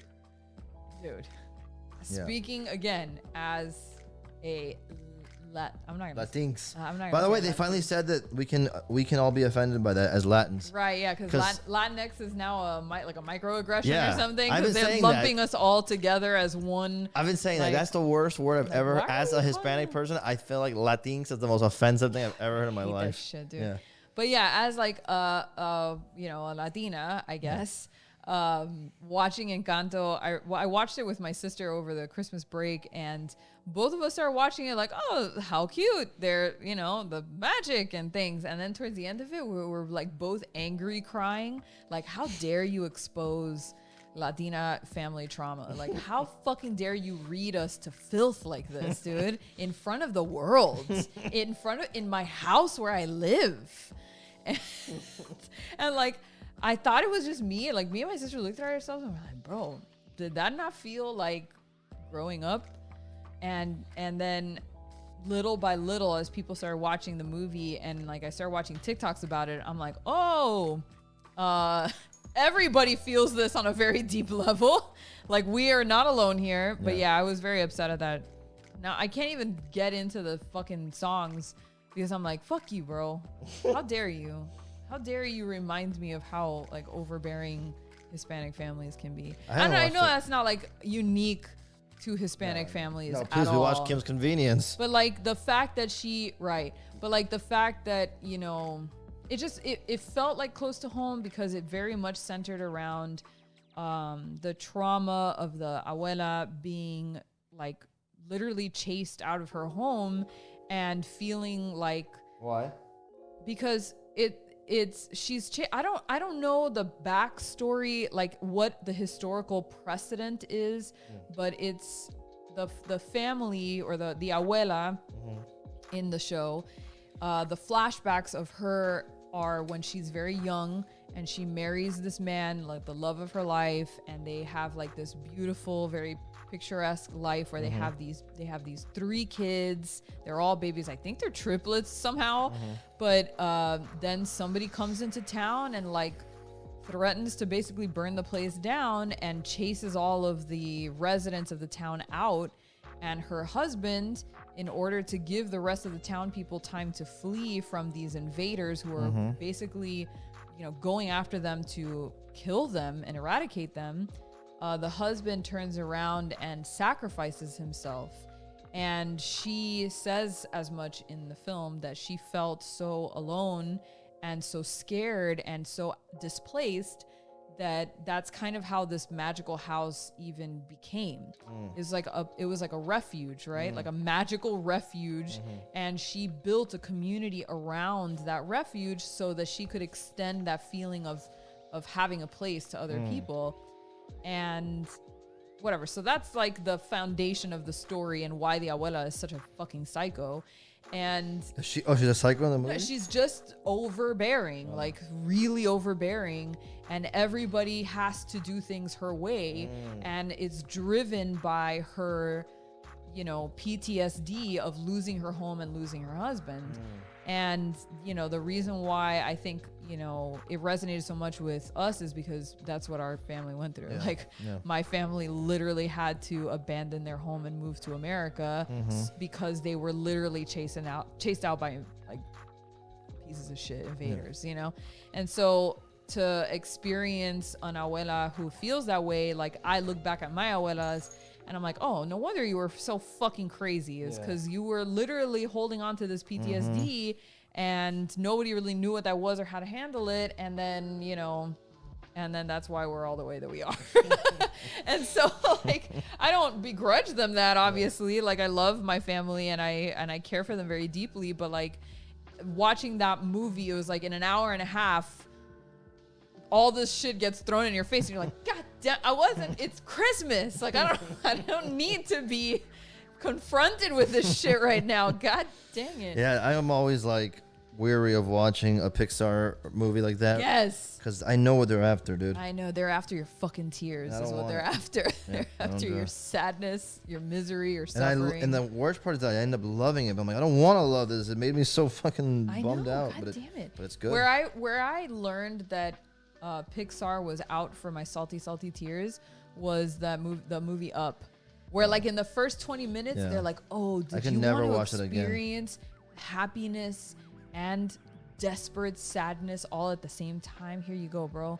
In 20 seconds we're gonna sum up literally a lifetime of joy and sorrow, and then we're just gonna leave you there. We're gonna leave you at the end.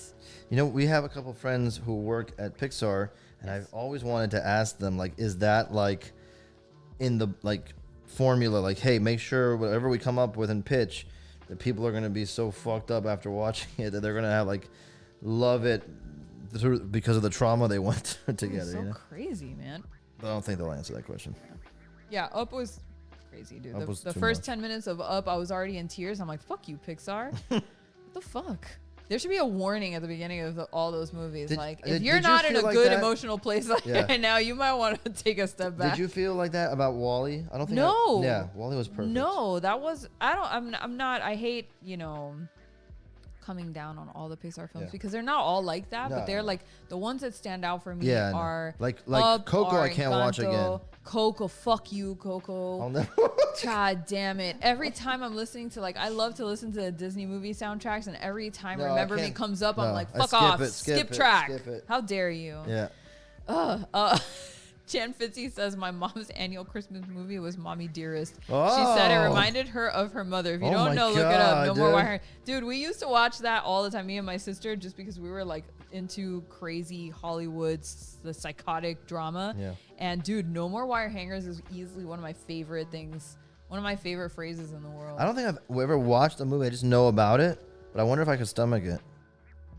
I don't know that you would be able to sit through it now. Yeah. Oh, Luca was a tearjerker too, but only at the end, and it was very wholesome. I was okay with Luca. Yeah, it was very. I liked it a lot, but I'm saying I didn't. It was wholesome more than it was total bummer.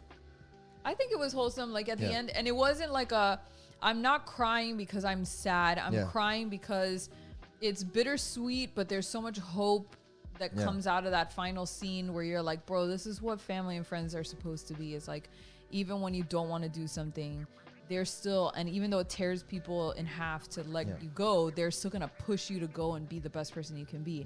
And having that amount of love, it can be both very sad and very heartwarming at the same time. So I didn't feel like I was personally attacked by Luca. Personally attacked. Personally attacked me. Encanto personally attacked me. Coco personally attacked me. Fuck you. But Bow, which is a short. Oh, Bow, personal attack. Bow is so good though. That is rough. Personal attack. I feel like that's a fucking superpower. Yeah. To be able to dark magic. It's dark magic. To be able to traumatize people. And how long are those shorts? 5 minutes long? Dude, fuck you, dude. That one's so good though. I love you, Pixar. I'm not mad. I'm just very passionate. I'm very Hispanic. Make a movie about it. Make a movie about it. My camera just literally died, by the way. Forever? Died forever. No. I'm trying to see if I can bring Turn it it back. off and back on. I did. It's gone. Now I'm just gonna be a disembodied Did voice. the little plug fall at the bottom? It just it had a crazy. Oh, it's back. Yeah. But yeah. Anyway, Pixar, bro. Kaiju Cast says Pixar trigger warnings, yo. Yes. There should be one at the beginning. You know how they give you those those FBI warnings? It should just be hey, you sure you want to watch this? Listen, take emotional stock right now. Think about where you are. If you're watching this movie with a glass of wine because you've had a hard day, maybe it's not the time. Turn The Simpsons back on. Yeah, turn The Simpsons back on. Go watch something else. What else, my love? That Simpsons is a savior, dude. We watched that so much. Simpsons is the ultimate brain bleach. And I feel like we've had this conversation on the stream before multiple times about what counts as brain bleach. Mm-hmm. Simpsons always. Yeah. Friends. The show Friends. Yeah. In case you didn't know what the fuck I was talking about.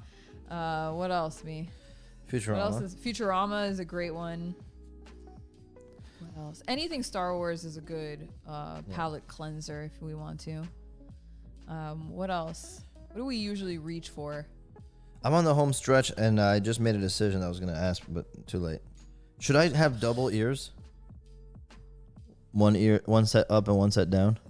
Oh, that's a very stylistic choice. I know. You haven't been very stylistic up until this point. What are you talking about, bro? Look at the approach of this thing. Yeah, but I mean, you don't have double eyeballs. You don't have a third eye. It's nice not like a psychedelic looking. So we're saying don't add it. Don't add it. That's what I'm saying. It's it would kind of feel out of place because it's the only element that you've decided on. Got it. That's what I meant. Sorry.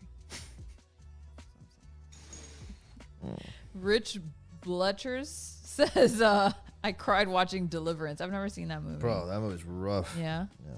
Oh, people want the 4-eared cat. Oh, too late. Not too late. Sorry, guys. It's gone now.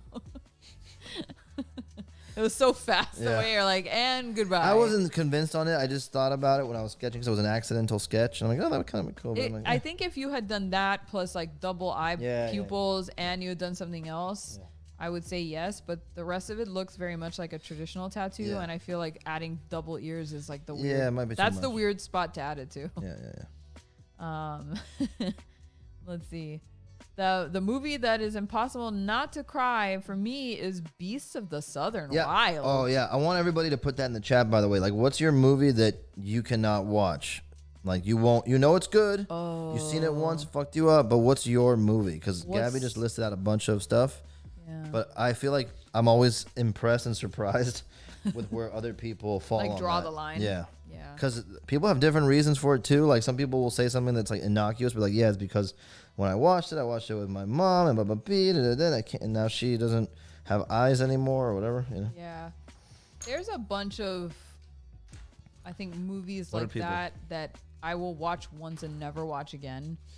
Like, what did Raph say? He goes, Andy, you make a 4-eared tiger. Yeah, Andy, it's your turn now. Sorry. Yeah. That's funny. What was I gonna say? Oh yeah, Boys Don't Cry. Definitely an important movie. I think it was especially important when it came out because it confronted an issue that is not. It wasn't really widely talked about at that time. But 1000% a movie I will never watch again. That is fucked up. Like, I can't do it. What else? Let me see. What else are people saying? Lord of the Rings: Return of the King. What? You'll never watch that again? You're out of your mind. I watch that shit literally on a weekly basis. Why, John? Why? You've got to explain yourself. Steve Pin says Deer Hunter. I've never heard of it. Oh, Deer Hunter's fucked. McDrunk again says To Kill a Mockingbird. Okay, I can see that. Let me see. Are these brain bleach or are these I'm never watching again? Oh my God, Raph. Thank you for reading my fucking mind. Dancer in the Dark and Requiem for a Dream are two films that Dancer I will never watch. Dancer in the Dark is unwatchable. Dancer in the Dark, I was literally on the floor sobbing. I watched in the theater. I was not prepared. I was also 18. I watched it in the theater on a date. And I thought, this is perfect. God, what's wrong with you? We're going to go see a Bjork movie. We're going to be so artsy together. And then end of date, and we're both sobbing into each other's arms. It was just like, there was no, the date ended fast. Raph also, to make us laugh, put in Gigli. Gigli. Poor Gigli. Let's see. Henry, Portrait of a Serial Killer. That's an awesome movie. That's fucked up. I've never heard of that. That's with Yondu's in it. That's the first time I ever saw Yondu in a movie. Really? Who's Yondu again? I forget his name. It was Michael Rooker. Michael Rooker. Yeah. Let's see. Steve says, oh, damn. Sorry to hear this, Steve. After my dad committed suicide, I can't watch It's a Wonderful Life. He loved that movie, and it didn't help him. Dang. Oh, fuck, dude. That's the worst, dude. Sorry to hear it. Sorry, man. I've never seen It's a Wonderful Life. Yeah. It's a black and white, right? Yeah. And it's like a Christmas movie? Yeah, right? I don't know. I always see people watching it during Christmas time, so I don't know. Yeah, it's like a ghost. It's like a Christmas Carol iteration. Oh, gotcha. Yeah. Let's see. Jeremy Wolford says Bad Lieutenant. Why do I know that? Bad Lieutenant. Look that up. I feel like I've seen that. Ed Shaolin says Her makes me weepy. Is that the one with Joaquin Phoenix and Falls in Love with Siri? Yeah. Oh, Falls in Love with Siri. Oh my God. That was crazy. Remember we watched that? I didn't watch it. Yes, we did. You and I did not watch that film together. You sure? I don't know what other girlfriend you were watching. No, I'm pretty sure it was with you. No, it wasn't me. I've never seen that movie. Oh, that's a bummer. I could not tell you what happens in that movie. It saved my life. Bummer Jackson. Let me see. Chris Pratt's in it. Oh, yeah? Bad Lieutenant says... I've seen that movie. Oh my God, it gives the whole plot. I just want who's a the star? synopsis. Who's cast? The star of the movie. That's how I'll know. Harvey Keitel. Oh, yeah. And a bunch of other people I've never heard of. Yeah. I just want a summary. Sounds like a cop thing.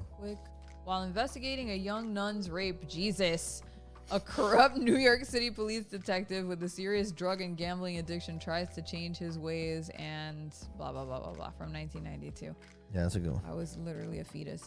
Tries to change his ways and find forgiveness and redemption. Yeah, that sounds like I would never want to watch it again after the first time. Let's see. Oh, Rich says kids. 100% kids. And apparently that show Euphoria is there's kids, a new show on 2. HBO, Euphoria, that is supposed to be the new generation's kids. Yeah. Lion King. Yeah, 1000%. Sorry, I'm always gonna fast forward past Mufasa. War movie. It's Andrea. Oh, Andy. Yeah. Oh. I just keep reading off the chat, so I'm like, my brain is not. Anyway, but the point is, Jan Fitzy's like, how did we get down this dark rabbit hole? I know, it got dark because Peter's taking too long. Okay, I'm almost done. What's the best brain bleach then? That's a better actually, question. The Crow gets me the actual story behind the James O. Barr story and the death of Brandon Lee. Oh, yeah. Oh, yeah. Yeah, no. Let's talk about All right, best brain bleach. What's your best brain bleach? I like, literally will go-to? say Simpsons is flawless. Simpsons is a really good one. There's nothing it can't bleach out. Yeah, Simpsons is good. Parks and Recreation is great. That's brain great. bleach, so silly. That's a good one. Like I said, Friends before. I love watching Friends to brain bleach. Yeah, I don't know. Oh, Adrian says honorable mention to Marley and Me. Who the fuck saw that trailer and was like, this is going to end really well? Can I tell you a story about that? Tell when me. that movie was coming out, I was like, I knew I'm not watching that. I'm like, I'm not watching this. This is fucking crazy. Like, who the fuck exactly. would watch That's this? what I'm saying. Like, at least it tells you exactly what it is so you can avoid it at all costs. But at the time, the person I was with wanted to watch it. And I'm like, are you sure? This looks really fucking... Like, to me, animal suffering is the number one fucked up thing to watch. And I'm like, I'm not watching this because they're going to make you fall in love with the dog. And then, I know exactly what's going to happen here. Not watching it. And it got to a point where for some reason, I got stuck having to, like, deal with the fact that we were going to watch it. And when she went to the shower or to the bathroom first or whatever before we watched it, it gave me enough time. I was like, okay, well, you know what I'm going to do?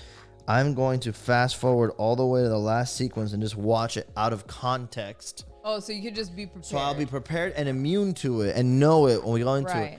But the last sequence out of context is so fucked that I was destroyed. And I never had to watch the movie. So I was so fucked up from it. I was like, not watching the movie.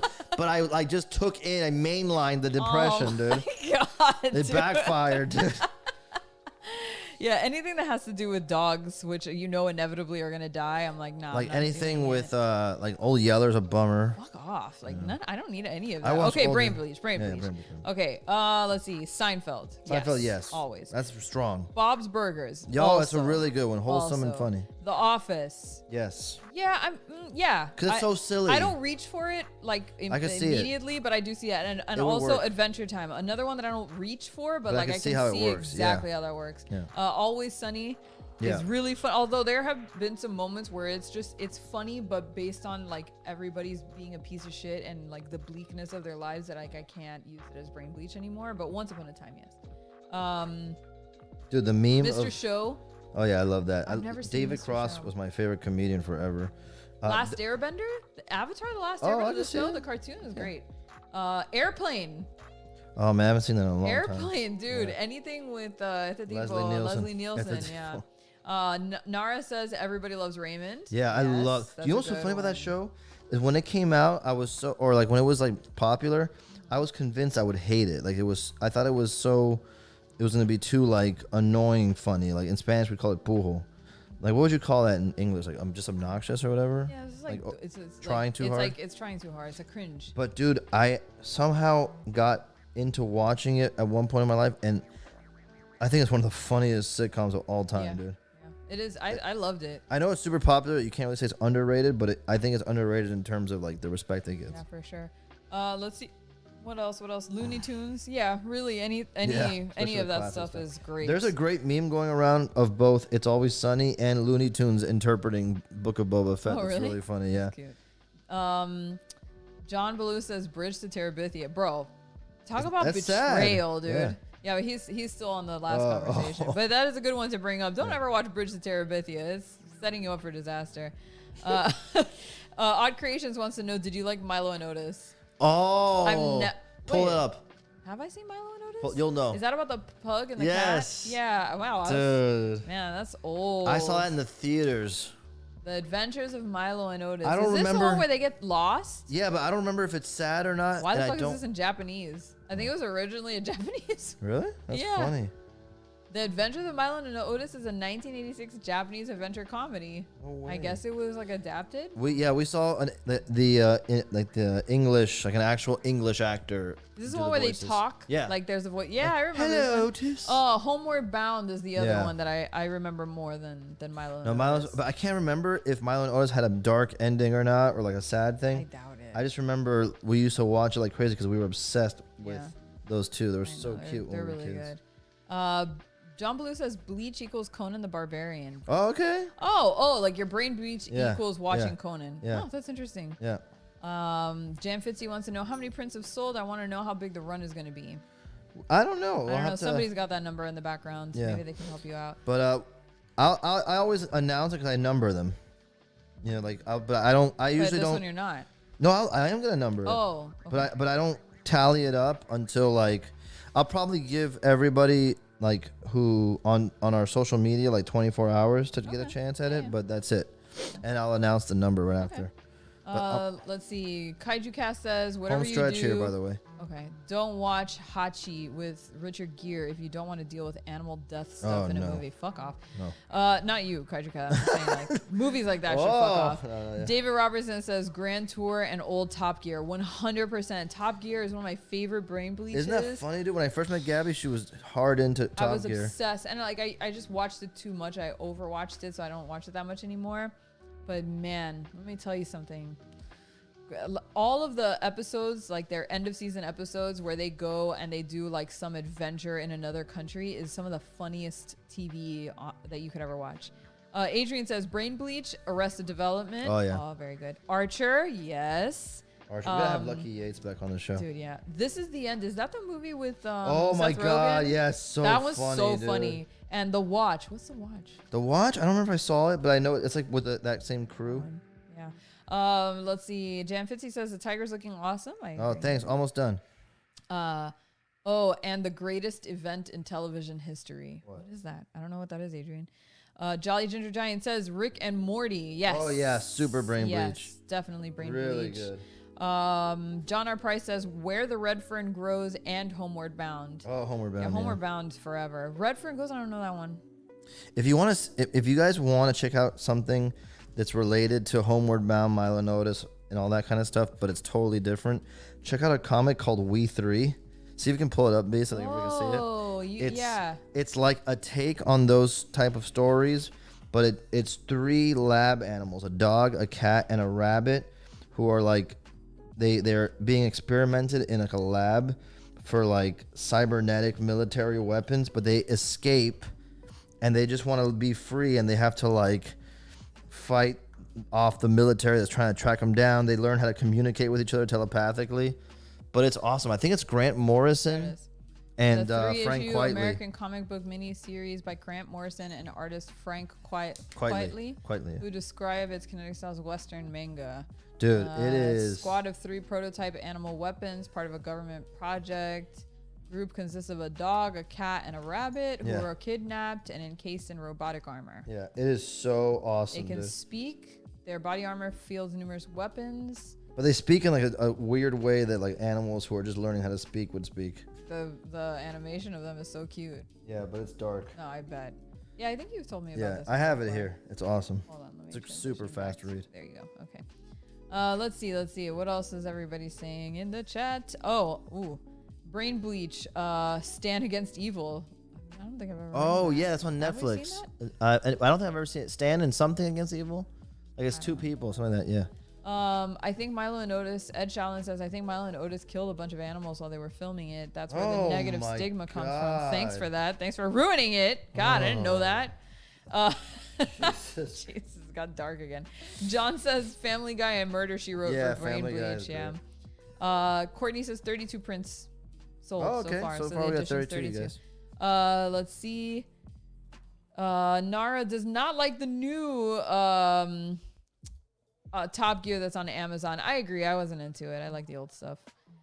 Rich says Eastbound and Down for Brain Bleach. I started that show. I loved it. I wanted to keep going, but I don't think Gabby got into it that hard. I didn't get into it that much. My sister loved it, but I never watched it. Yeah, I feel like that's when we might get into it again, because I find that guy's portrayal of that character, and I really like Danny McBride. I think I like everything he does. He's super funny. He did a movie recently, like he directed a movie recently, I think, that was not even a comedy, maybe.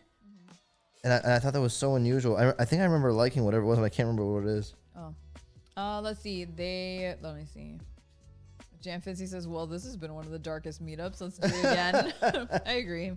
It's when it gets too long. Hey, we're a fam at this point. Like, we talk about this kind of stuff. Yeah. Courtney says they read us where the red fern grows. When I was in 5th grade, the entire class was crying. Oh, they read us. I didn't read that at all. My 5th grade was Bridge to Terabithia, which is his own form of trauma. Yeah. I'd suggest Beasts of Burden for a comic about animals doing cool shit. Also, cool. check out Stray Dogs if you want a murder mystery from the perspective of dogs. Oh, that sounds cool. awesome. Adrian says, everyone slept on The Greatest Event. It's a mockumentary about the shot-for-shot remake of a 1980s TV series opening credit sequence, followed by the remake itself. It's Adam Scott and Friends. Oh, cool. I Oh, have still never heard of that. speaking of great opening credit sequence, are you guys watching Peacemaker? Because we're Oh freaking my God, loving that, dude. How did we forget to talk I don't about know. that? I love that show. That intro is And incredible. I gotta be honest with you, I was like programmed to not be interested because I was kind of annoyed with the John Cena character in Doom Patrol. Like, I liked it, but it was a little bit. Yeah. And then they were too effective at making him a jackass. Yeah. It made me not like him. Like I was happy to see him go, But and it's I got so- upset when they brought him back. yeah, but it's so good, dude. It's so good. B, can you confirm the final print size for everybody on the stream so they know what size it'll be? 1 second. I haven't 100% figured out, but it'll just be on a paper that's slightly bigger than this. So like, this is rough. Probably like a 9x12 or something like that. Okay. But yeah, we'll figure it out. Whatever I printed on right now may or may not be the exact size I'm going to print it on, but I'm just going to print it to show the image. Okay. Jan says, check out Monster Camp for an amazing doc about LARPing. Yes. Oh, I saw a Yes, thank LARPing you. movie that was really funny. I can't remember what it was called. There was one a long time ago. It was like a joke, but it was, oh my God, I don't remember. I believe Paul Rudd was in it, but it was like it was like community service that these people had to do, and they had to like take these kids and mentor. I didn't see that one. Role models. Yeah, I didn't see that one. I know that one's really funny. What else? Stifler was in it.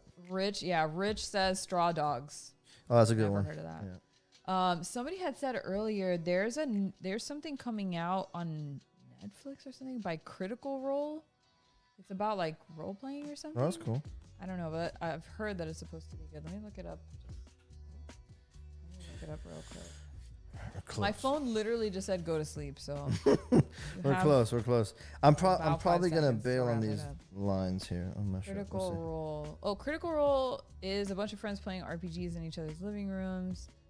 Oh, that Critical Role is on YouTube, I think. Yeah, isn't that Hulu Wheaton? That sounds like it. Isn't it? I don't know. But apparently there's some show that's coming out, and I don't know. I've heard people talking. Legend of Vox Machina. There it is. That's the one I was thinking of. Legend of Vox Machina release date time for Amazon's D&D Epic. Here, I'll pull it up on the screen really quick so you can see what I'm talking about. This is what I was talking about. Spinning out of the wildly popular Critical Role podcast and YouTube channel comes The Legend of Vox Machina, a fresh animated fantasy adventure series from Amazon Prime. See, again, with more fantasy stuff coming into Amazon Prime. It's Dungeons and Dragons styled quests enacted with full vocal casts, and it's just animated. But somebody, I don't remember who it was, saw it. They got like an early pre-screening, and they said that it's incredible. So something to look out for. Friday, January 28th. So actually tomorrow it premieres rather.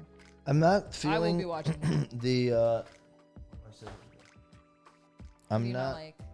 I don't think this feels symmetrical. It looks like it's too lopsided. The action lines, so I might bail on them. Is that just because of that extra white that you have on the left hand or the right hand side there?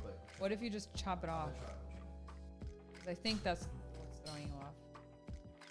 Other than that, probably be ready to go. Let's see. I'm glad those shitty scissors actually came in handy. That's more symmetrical now. Yeah, I'll check one. I'll try one and see. I gotta clean them up a little bit though. They're not perfect, the lines. So. No, you definitely need some work there. Let me see. Yeah, that's. I'm almost done. Not The perfectly tiger is pretty symmetrical. much done. Yeah. So I'm gonna just clean these lines up real quick. Looks good. Yeah. Oh, let's see. Vox Machina. Knights of Badassdom was a good. That's probably what I was film. thinking about. Probably. They canceled plans for Howard the Duck. Ah, I used to love that when I was a sucks. kid. Not a good movie though. Oh no, Rich says, I guess I'm lame. You're not lame. Why? But what is LARP? LARP is live action role playing. It's like people who go and actually dress up. Like in Hawkeye. Right. Well, Did you guys watch bring. Hawkeye? Yeah. Exactly. Yeah. If you've watched Hawkeye, the people that they were paired up with, sort of, they were like LARPers. Doing the reenactments of like the medieval fight. Yeah, but Rich, it's basically like people who are into fantasy and stuff like that. Or really any kind of big fandom, like Civil War reenactors. Yeah, like they'll dress up as those characters, but then they will stay in character while they act out like a battle or a famous, And there's like a point system and stuff like that when they're. In battle, I think that there's a point system that, like, if you I don't know, I've never done hit people, I don't know. We've never done it before, but I just know what it is. But yeah, that's what LARPing is. It just gets made fun of a lot because, it can be goofy. It can be a little goofy. People can be goofy. Let's see. Kaiju Cast says, "Have a fantastic night. It's been a great stream. Can't wait to get thanks, the print." Kyle. Thanks. Appreciate it, brother. Talk to you soon, man. Yeah. Let's see. Wait, somebody had put something up here and I didn't see it. It went so fast. Let's see. Check out Monster Camp for an amazing documentary about LARPing. I've never heard of it. Not to change the subject, but any update on the Godzilla figure? The Hanna-Barbera figure arrived yes. already. I don't have the official date, but it shouldn't be far behind, is all I've been told. Like, we originally were telling people April, but I think we're gonna way over deliver on that. That's good. So yeah, but I can't say 100% for sure, but I'm saying pretty certain that it'll be much sooner than that. I've been hinting at it, but I can tell you guys that if you missed out on that pre-order and you thought maybe you didn't want it, but then you change your mind, we're gonna have a small handful more probably made available during the Skybound Expo, February 18th. So just keep that in mind. Yeah, that's all. That looks great. Does it look symmetrical? Yes. I'm gonna try it. Try it. Okay. You guys just keep talking. I'm just gonna set this up real quick. Okay. Yeah, Rich was like, "Who volunteers to be the Confederates at the role playing for Civil War?" And he goes, "Wait, probably a lot of people." Yeah, believe it or not. So yeah. Anyway, well, I'm glad we have a whole list of now. If you ever need to know what to watch for brain bleach, now you know. There probably should be like a post on the Facebook group. I wonder if Netflix already has that as a category. Oh, that's funny. Like, I wonder if you could look it up and they would be like, "Here's some stuff that people like." I would say also video games do a great job of brain bleaching. Definitely Animal Crossing, but like even just stuff like Super Mario World, like just playing a couple of levels of Super Mario, or God, what else? There's some other brain bleachy ones. Tetris is good. Pac-Man is good for that kind of stuff. Fighting games are really good brain bleach, just to get your anxiety out. What do you think, B? For video games? Yeah, like brain bleachy video games. Oh, Overcooked is a really good one. Because, like, you have no option but to focus entirely on that game, because otherwise it's just chaos. Let's see. John wants to know, any chance for an orange or non-black color ink for the tiger print? Let's see what I got. Okay. Courtney wants to know, Peter, can you confirm the print size? The image size is roughly 8x8. I'll give you a better estimation of the paper size in a second. Yeah, he just needs to print it out real quick. Let's see. But yeah, I think any kind of like competitive video games. Oh, Mario Kart. It's a really good one. Mario Party as well, if you have enough people. Although I think you can play Mario Party solo. What else is a good... Man, there's... Oh, any kind of like world building stuff. I know my students tell me this all the time, that when they get really angry, they play Minecraft. Which I didn't understand at first because I'm not like the Minecraft generation. But when they explained that like it's just relaxing because the little soundtrack and because all you have to do is like you can do basically nothing. You can just walk around destroying stuff with no aim or objective, that it makes them just like kind of relax. All right, does everybody want it in red? I'll do it in red. Ask the chat if you want it in red. I have to just break out a different roller real quick, so give me a second. Huh. Okay, I think he wants to know if you want red instead of orange. Because it is Lunar New Year, so red makes the most sense. That's true. Red does make sense. Let's just do it in red. Let's see what everybody has to say. Courtney says overcooked will mess up relationships more than Monopoly. Yeah, if you have people that don't like know to just chill out, yeah, it's definitely difficult. Force tranquilizer. Also brain bleaching. Yeah, you're going out. John says Abzu is relaxing and mind clearing. Oh yeah. Have we played that? No, I think maybe we tried it. Which one is that one? It's like the underwater one that's like, I think that was the one that was made. Is that the one that was made by GameStop? If you look it up, you'll see what it is. By GameStop. There was a game that was published by, I can't remember, it was like an underwater one. It. Oh, it's like the, no. Abzu is the one that was like, it is an underwater thing, it looks like. yeah, it was an underwater version of Oh, like it's the so game pretty. that PlayStation had. That was the indie one where you're just a person roaming around and you find another person to play with. Yeah. I forgot what that was called. All right. Very, very beautiful.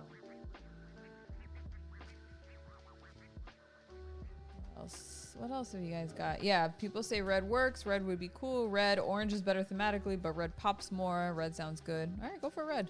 Good call on that, because I think last time we did Lunar New Year, people wanted red, but I didn't have it. Really?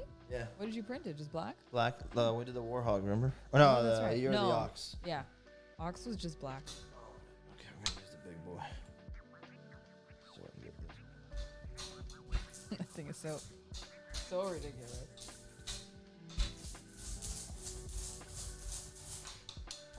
Okay, we'll give it some shot. Oh, it's fun. Yeah. This is way too big for this, so I don't have the other smaller one is dirty. Where are your smaller ones? They're all dirty? Yeah. I did not come Chelsea prepared. says Tetris is the ultimate brain bleach. Yeah, I think so. Definitely one of the top ones. Orange is the new black? No, that's... Oh! They're making a joke. They're making a joke. Yuck, I was like, yuck, that's yuck. not brain bleach. Yuck, yuck.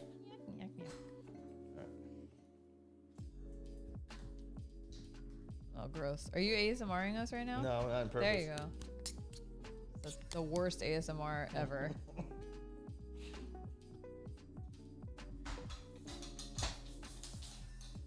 Well, oh, that's the most overkill brayer that has ever been for this tiny ass little print.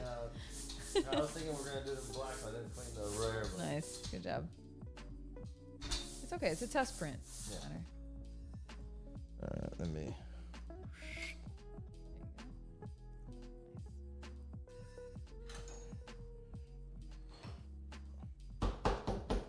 Now the crumbs out.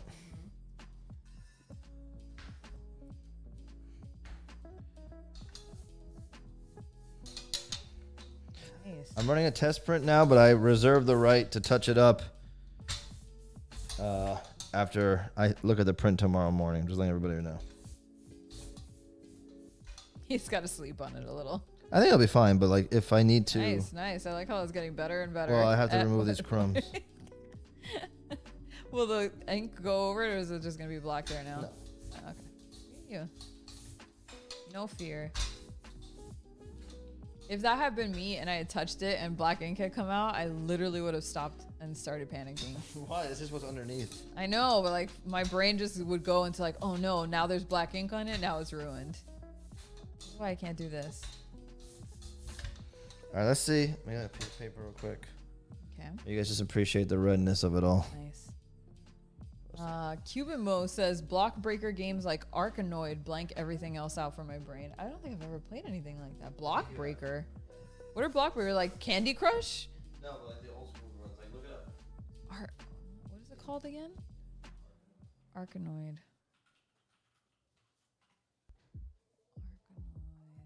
Oh, yeah, it looks super old school. Oh, I know exactly what you're talking about. Okay, yeah, I can definitely see how that is like a brain bleach. I think like any of the old school arcade games are great brain bleach because they're so ridiculous. And they require all of your concentration because there's no way to save. That's cool.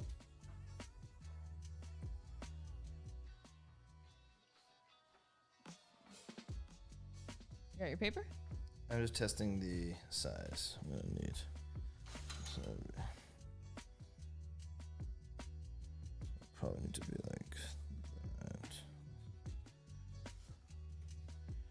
Should we do vertical or horizontal on it? I don't know. Is it going to take up a whole sheet? No. No? Then I would say vertical. That looks awesome. That's horizontal, though. Oh, it is? Yeah. It's like a lot longer than. Oh, you mean the print? Yeah. Oh, yeah. Because otherwise it would be like this. There's a lot of space on that. Maybe horizontal. I'll try to get it as close to a standard size as possible.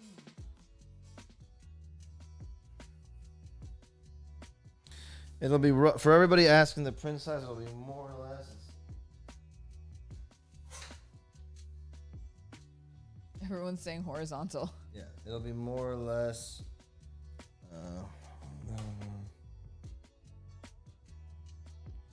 11 by. I'll try to get it to 11 by. Let's see if I can do it like this. I'll try to get it like 11 by 11 is the best I could probably do. 11 by 12 or something like that. It's gonna need to be a floater. Got a floater. Yeah. All right. Oh, Rich says 2 different colors, 2 tigers on a bigger print. That's actually pretty rad. It's very avant-garde.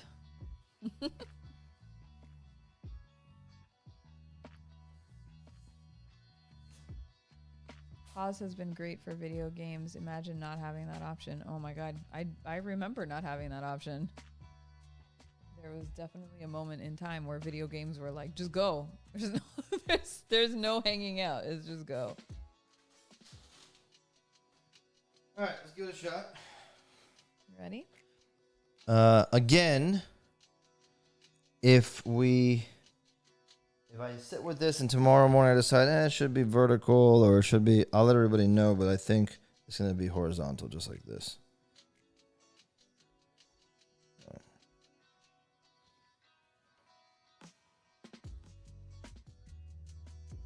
This is a sample print, so nobody panic.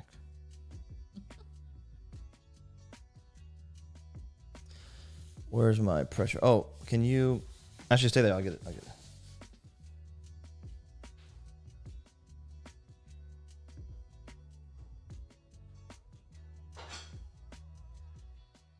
Oh, the spoon. Just in case for little details. All right, you guys, here we go.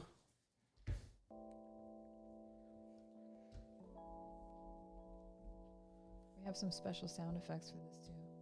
For the reveal.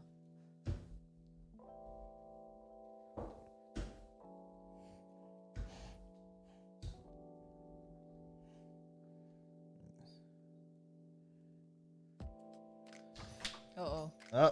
You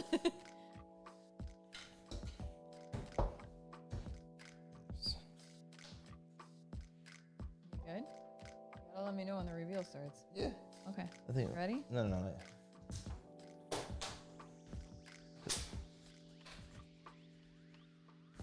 This is what the spoon is for, if you know. Especially when it's the first print, it usually comes out light. It's like the print after the first print is usually the first acceptable one. Oh, gotcha. But I'm gonna try to make this one acceptable. Well, it's a test print. All right, let's see. Tell me when you're ready. All right, let me move this down. Do the music. Let me peek first, and so there's no embarrassment in front of everybody. You know how to set up the camera for this. Okay. Ready? Cool. It needs to be Set a it little, up a in the little right more way. into it. Ready? Set it up in the right way.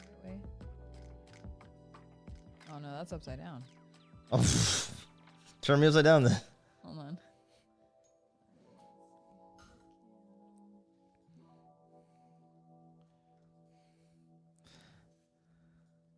There we go. Better. Okay, ready? Yeah, ready? Set, go. That was a little Oh, too shit. slow, my love. I guess I'm doing 2 things at once. All right. We'll play it again. No, it looks good. Let's see. So I can... Peter's reveal was more of a. Look at that. Hey, that's good though. Amazing. All right. Okay, you got a little applause. Thank you, man. So I think that came out pretty good. Yeah, it came out awesome. Even the test print came out great. Yeah. Yeah. So I will probably trim this little spot right here tomorrow. Make this a little shorter because it's a little bit long. It's a little long. Not a big deal. Like, you won't even notice it. But I'm gonna cut the little tops off of these, and then I'll just make sure everything's lined up, and then I will show you how it'll look. I'll sign them. They might roughly do this size. It's like roughly 11 by 11. Yeah. Something like that. So then at the bottom here, sign them. Should I sign them? You know what I love about these prints is that now people who get them will look at that and start thinking about us yelling at people for listening to podcasts and now they'll forever call it I eared that book. Yeah. And what else? We'll also remember all the good brain bleach that we've come up with, and I think that's what I love about our shows. Yeah, these are charged up. Yeah, they're charged. They're an artifact. This is an artifact of an awesome time. And like, imagine when you have somebody come over and like look at that art, and you're like, yeah, it's Year the Tiger, but also, let me tell you. Let me tell you about brain bleach. Let me tell you about how I'll never watch Bridge to Terabithia again. Go to the main. Yeah. All right, so I think we got something, you guys. I'm stoked on this, dude. Another applause. All right. These are fun, man, because they're done on the spot, and it doesn't allow me to get too into my own head about the design. I just kind of have to go with it. And again, like Gabby said, these are made with you guys here next to me. So it's awesome to be able to know that. Like, when you see this image in your house, it's going to remind you of today. You were here with us. Yeah, you were here with us. Hanging out with us. We had a good chat. We talked about like the design as we were making it, and like questions we were asking. We had fun and we laughed. So I really like that. This is kind of like the awesome thing that I used to be able to do with my students when I taught. To do a live demo on the spot. And back then, I would just give them little sample prints of whatever it was. And then that would kind of be like a souvenir, an artifact of the experience. So it's, I'm stoked on it. It'll look awesome hanging, but it'll also be that extra special something for you guys. So thank you, man. Thank you for hanging out. Thank you guys for hanging out. I know it was a long one, but we appreciate you hanging out. I was pretty close. I was pretty on the money. Yeah, I went like 20 minutes over. 20 minutes over, but I was pretty close. That's okay. But thank you guys for hanging, especially those of you who are in different time zones. I know some of you are up real late. Yeah, for real. But I had a lot of fun doing it. It came out really rad, and I will post the nice, pretty picture of it tomorrow all over. But again, thank you guys. If you want to grab one, the link's still there. You can grab one. I'll put it up. I'll leave it. I'll have them at the Skybound store. Leave it up for probably just all of tomorrow. Yeah, that sounds right. And so if you want to grab one for a friend, or if you had a friend who couldn't make it to the stream, I know some people DM'd me say, "Hey, I can't make it to the stream because I literally live in the opposite time zone." Yeah. So we'll leave it up for them, but and we'll post it. Someone can post a link to it in the Facebook groups or in the Discord. That'd be awesome. But leave it up for like tomorrow. Until tomorrow. Yeah. Leave it up for tomorrow. Yeah, right. Exactly. Yeah. All right. Amazing. All right, guys, thank you all. Had a fun time. Love you guys. Can't wait to see you again. Yeah. Please hit like on the way out. And if you're not subscribed, please do so. But cheers, guys. Talk to you later. Bye, everybody. Bye.